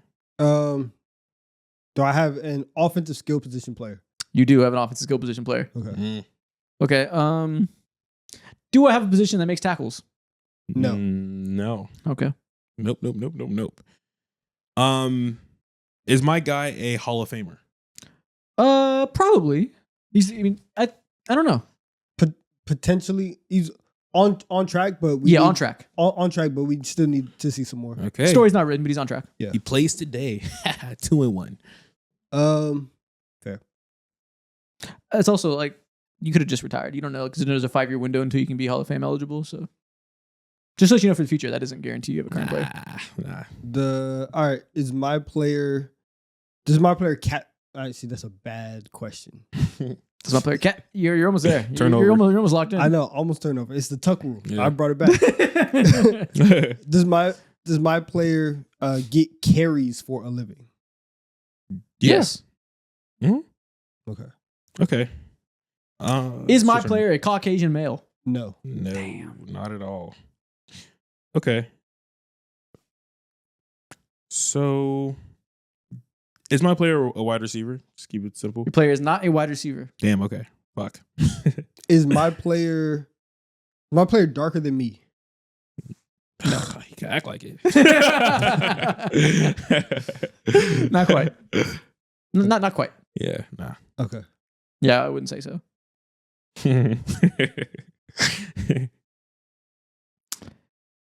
Is my player? I don't want to ask like positions. It's so lame. Yeah. But he already did. He already broke the dam. Loser. Is my player a quarterback? Be better than him. I got to. Fine. Does my player throw touchdowns? No. Nope. He throws something else though. You gotta stop saying stuff afterwards and giving free information. It's you. Everyone throws stuff. What do you mean? I feel like I have to know. You'll understand. Okay. Is my player 6'3" and above? No. No. Ooh. He Um, might be a running back. is my player in the AFC right now? Nope. All right, so my player throws, so I'm guessing my player be twerking. Is this Antonio Brown? Yeah. See? Told you players be throwing things, bruh. Okay, so he doesn't twerk. He punches people. Okay. Twerking. Okay. Does my player play for a team with red in it? Red in No. their logo? No. Uniforms? No. Okay. Is my player consistently a like Pro Bowl level Nope. player? No. Nope. Okay, so player throws things. I'm guessing he punches people. Who's been throwing hands lately? I know it's an offensive player that's not a quarterback. Who else hits people? Do I have DK Metcalf? No. That's actually a very That's a quality great guess. guess. Okay. Damn. I got to go away from the hitting thing because now I don't know. Yeah. Okay. So, is my player 28 or older? Yes. I think he's around there. They're right on that line. Okay. So, 28 and older. Okay. Yeah, Cool. right on that line. Is this Cam Scatterboo? Wow, that is Cam The Scatterboo. fuck? Okay, so we got one more guess left to have be co-winner. He throws. I'm guessing he throws people. Is what you're getting at? Is it Derrick Henry? No, Fuck, it's not. Adrian Peterson. Wow, Okay. that's an insane joke. Wow. My last guess. Okay, I'm assuming that this guy is a running back. Is this guy? Is Bijan? Nope. No, Bijan is not 28. That is Saquon Barkley. Oh yeah, I forgot the 28 question. Damn. Oh, we had running backs. Nice. Damn. All right, next round. I hate this. You over here making, light skin, dark skin jokes. I was like, yeah, it had to be one of them. It was too funny not to. I was like, who's the Chet Holmgren of the NBA? This is the right way. Or of the NFL? Yeah. Yes. Let me move the screen. Okay. It's the right way? Right. Yes, that's the right way. Am I good? Yeah. Mm-hmm. Okay. Donovan, you go first. NFL, who am I? NFL, who am I? Is this player currently playing? Nope. Nope, he is not. Does my player What a great starting question by me. does my player have like a strong presence online? Like, does he have a podcast or No. No. Okay, cool. No motion. No motion online. Damn. Never seen him tweet, not a single time. Damn. Okay. I wouldn't follow him either way, so I don't know. Yeah. Is my player a charismatic individual? Mm, Yeah. I would somewhat. say so. Yeah, he's not like Somewhat. Kawhi. Yeah. Okay. So, Yeah. But he's known for that, like a little bit. known, I wouldn't say. Yeah, he's I not wouldn't he's say not known for it. Okay. Mm. All right, so not playing today. Did my player retire in the last 5 years? No. I'm trying to see how strong my player is. Does he look like he can crush a watermelon with his bare hands? No. Fuck no. Damn, he weak like that? I mean, a watermelon? Who do you think he is? Not the Hulk. Could have been Derrick Henry. I don't know. Spoiler, you don't have Myles Garrett. That's the only person I would have said yes to. Yeah, there's 3 people. Myles Garrett, Vita Vea. Okay, yeah, Vita Vea, yeah. Vita Vea. He looks like he does it for fun. Yeah. Vita We Vea make and two watermelons. Aaron Donald. Okay, I asked if he's He can crush him charismatic. with his thighs. Does my player score touchdowns? Yes. Okay. Somewhat charismatic offensive player? Is my player on offense? Yes. Does my player have a beard? No. An Damn. old offensive player. Baby face, no motion, and you're not strong. My player's kind of charismatic, but he's not known for that. He scores touchdowns. Does he catch passes? Yes. Okay. Does my this- it's your turn. Yeah, it's not your turn, sir. Go ahead. Is my player is my player on track or in the Hall of Fame? Nope. You don't got nothing so far? I mean, it depends on what type of Hall of Fame you're talking about. No, it's just No. It's an old school offensive player. No. Not amazing. Nah. I got some. No, He's you in don't. a certain group's Hall of Fame, but NFL, nah. I don't even know what he's talking about. Nope. You got no Hall of Fame going for you. Does my player have like vertical? Is he like No. a jump? Damn, bro. I don't know. I mean, No, that is far from one of the defining traits. I think he might be able to jump a little bit, but it's not what you're looking for now. What does he do? I've been asking my whole life. I've been asking from day one. Okay. I'm noticing. I'm kidding. So I know he's charismatic, is a pass catcher, scores touchdowns. Is this a wide receiver? No. Okay, so it might be a tight end. Or a pass catching running back, probably a tight end. Okay. Mhm. Is my player a quarterback? Yes. Yes. All right. He is a quarterback. Okay. I'll be so impressed if you win. You've asked all the wrong questions. Does my player play on offense? Yes. Okay, clear. Perfect. Okay. I'm getting there. Is my player a good blocker? Yeah, like no one's talking about it as like a bad trait. Yeah. Okay. This is Michael Vick. And it's not Michael Vick. Yeah. Okay, that's a decent guess. It's not like close, but I see where you're going. Okay. Is my guy playing today? Yes. Yes, your player is playing today. Great. Who's in? Who could this be? Is my player playing today? Yes. Okay. Did my player play in a Super Bowl? No, Forgot that. never got there. Nah. Okay. Quarterback never got there. Mm-hmm. Okay. Is my guy can't jump? No media presence for real. Is this Tua? No. It's not Tua. Damn. Is my player bald or balding? No. No. It's not Brock Bowers. Okay. Did my player play primarily in the AFC? Yes. Primarily. Okay.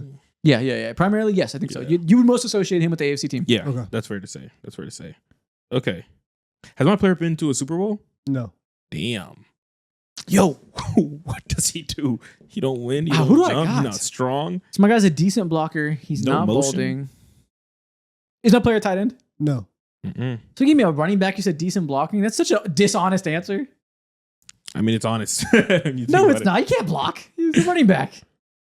Yeah. He's not terrible. Yeah. What do you know about running back blocking? They don't do it in the modern NFL. They're not running I formation unless they have a fullback. With QB powers. AFC. Okay, that almost threw me off. Is my player white? Yes. Mm-hmm. I just want to see if you win, honestly. God damn it, bro. Is my guy quarterback? Yes. Yes. Okay. Let's already ask that. No, he has No. offense. Yeah, Oh, stuff offense and So I got a Pick a running jump back and that's whatnot. playing today, not bald or balding. You said yes, he is a Caucasian male. Wait, he's a white running back in the NFL today. Is this Christian McCaffrey? no. I know I don't have Cam Scatterbo. What the fuck? Did you guys lie to me at some point? That can't be true. I didn't lie to you. I did not lie to you. You know what? I'll be nice. I don't remember you asking this question, but it's not a Caucasian male. Was that my first question? That was your first question? Wasn't it? No. No, Oh, you didn't ask. Yeah, I don't know. I don't know where you were I going don't, yeah, with that. I don't think you ever asked. Was that me. last game I asked? Yeah. that? You're Oh. lying to yourself. So- Words in your head. You're welcome. Okay. Did my player play? Did my player? Yeah, did my player play with another Hall of Famer?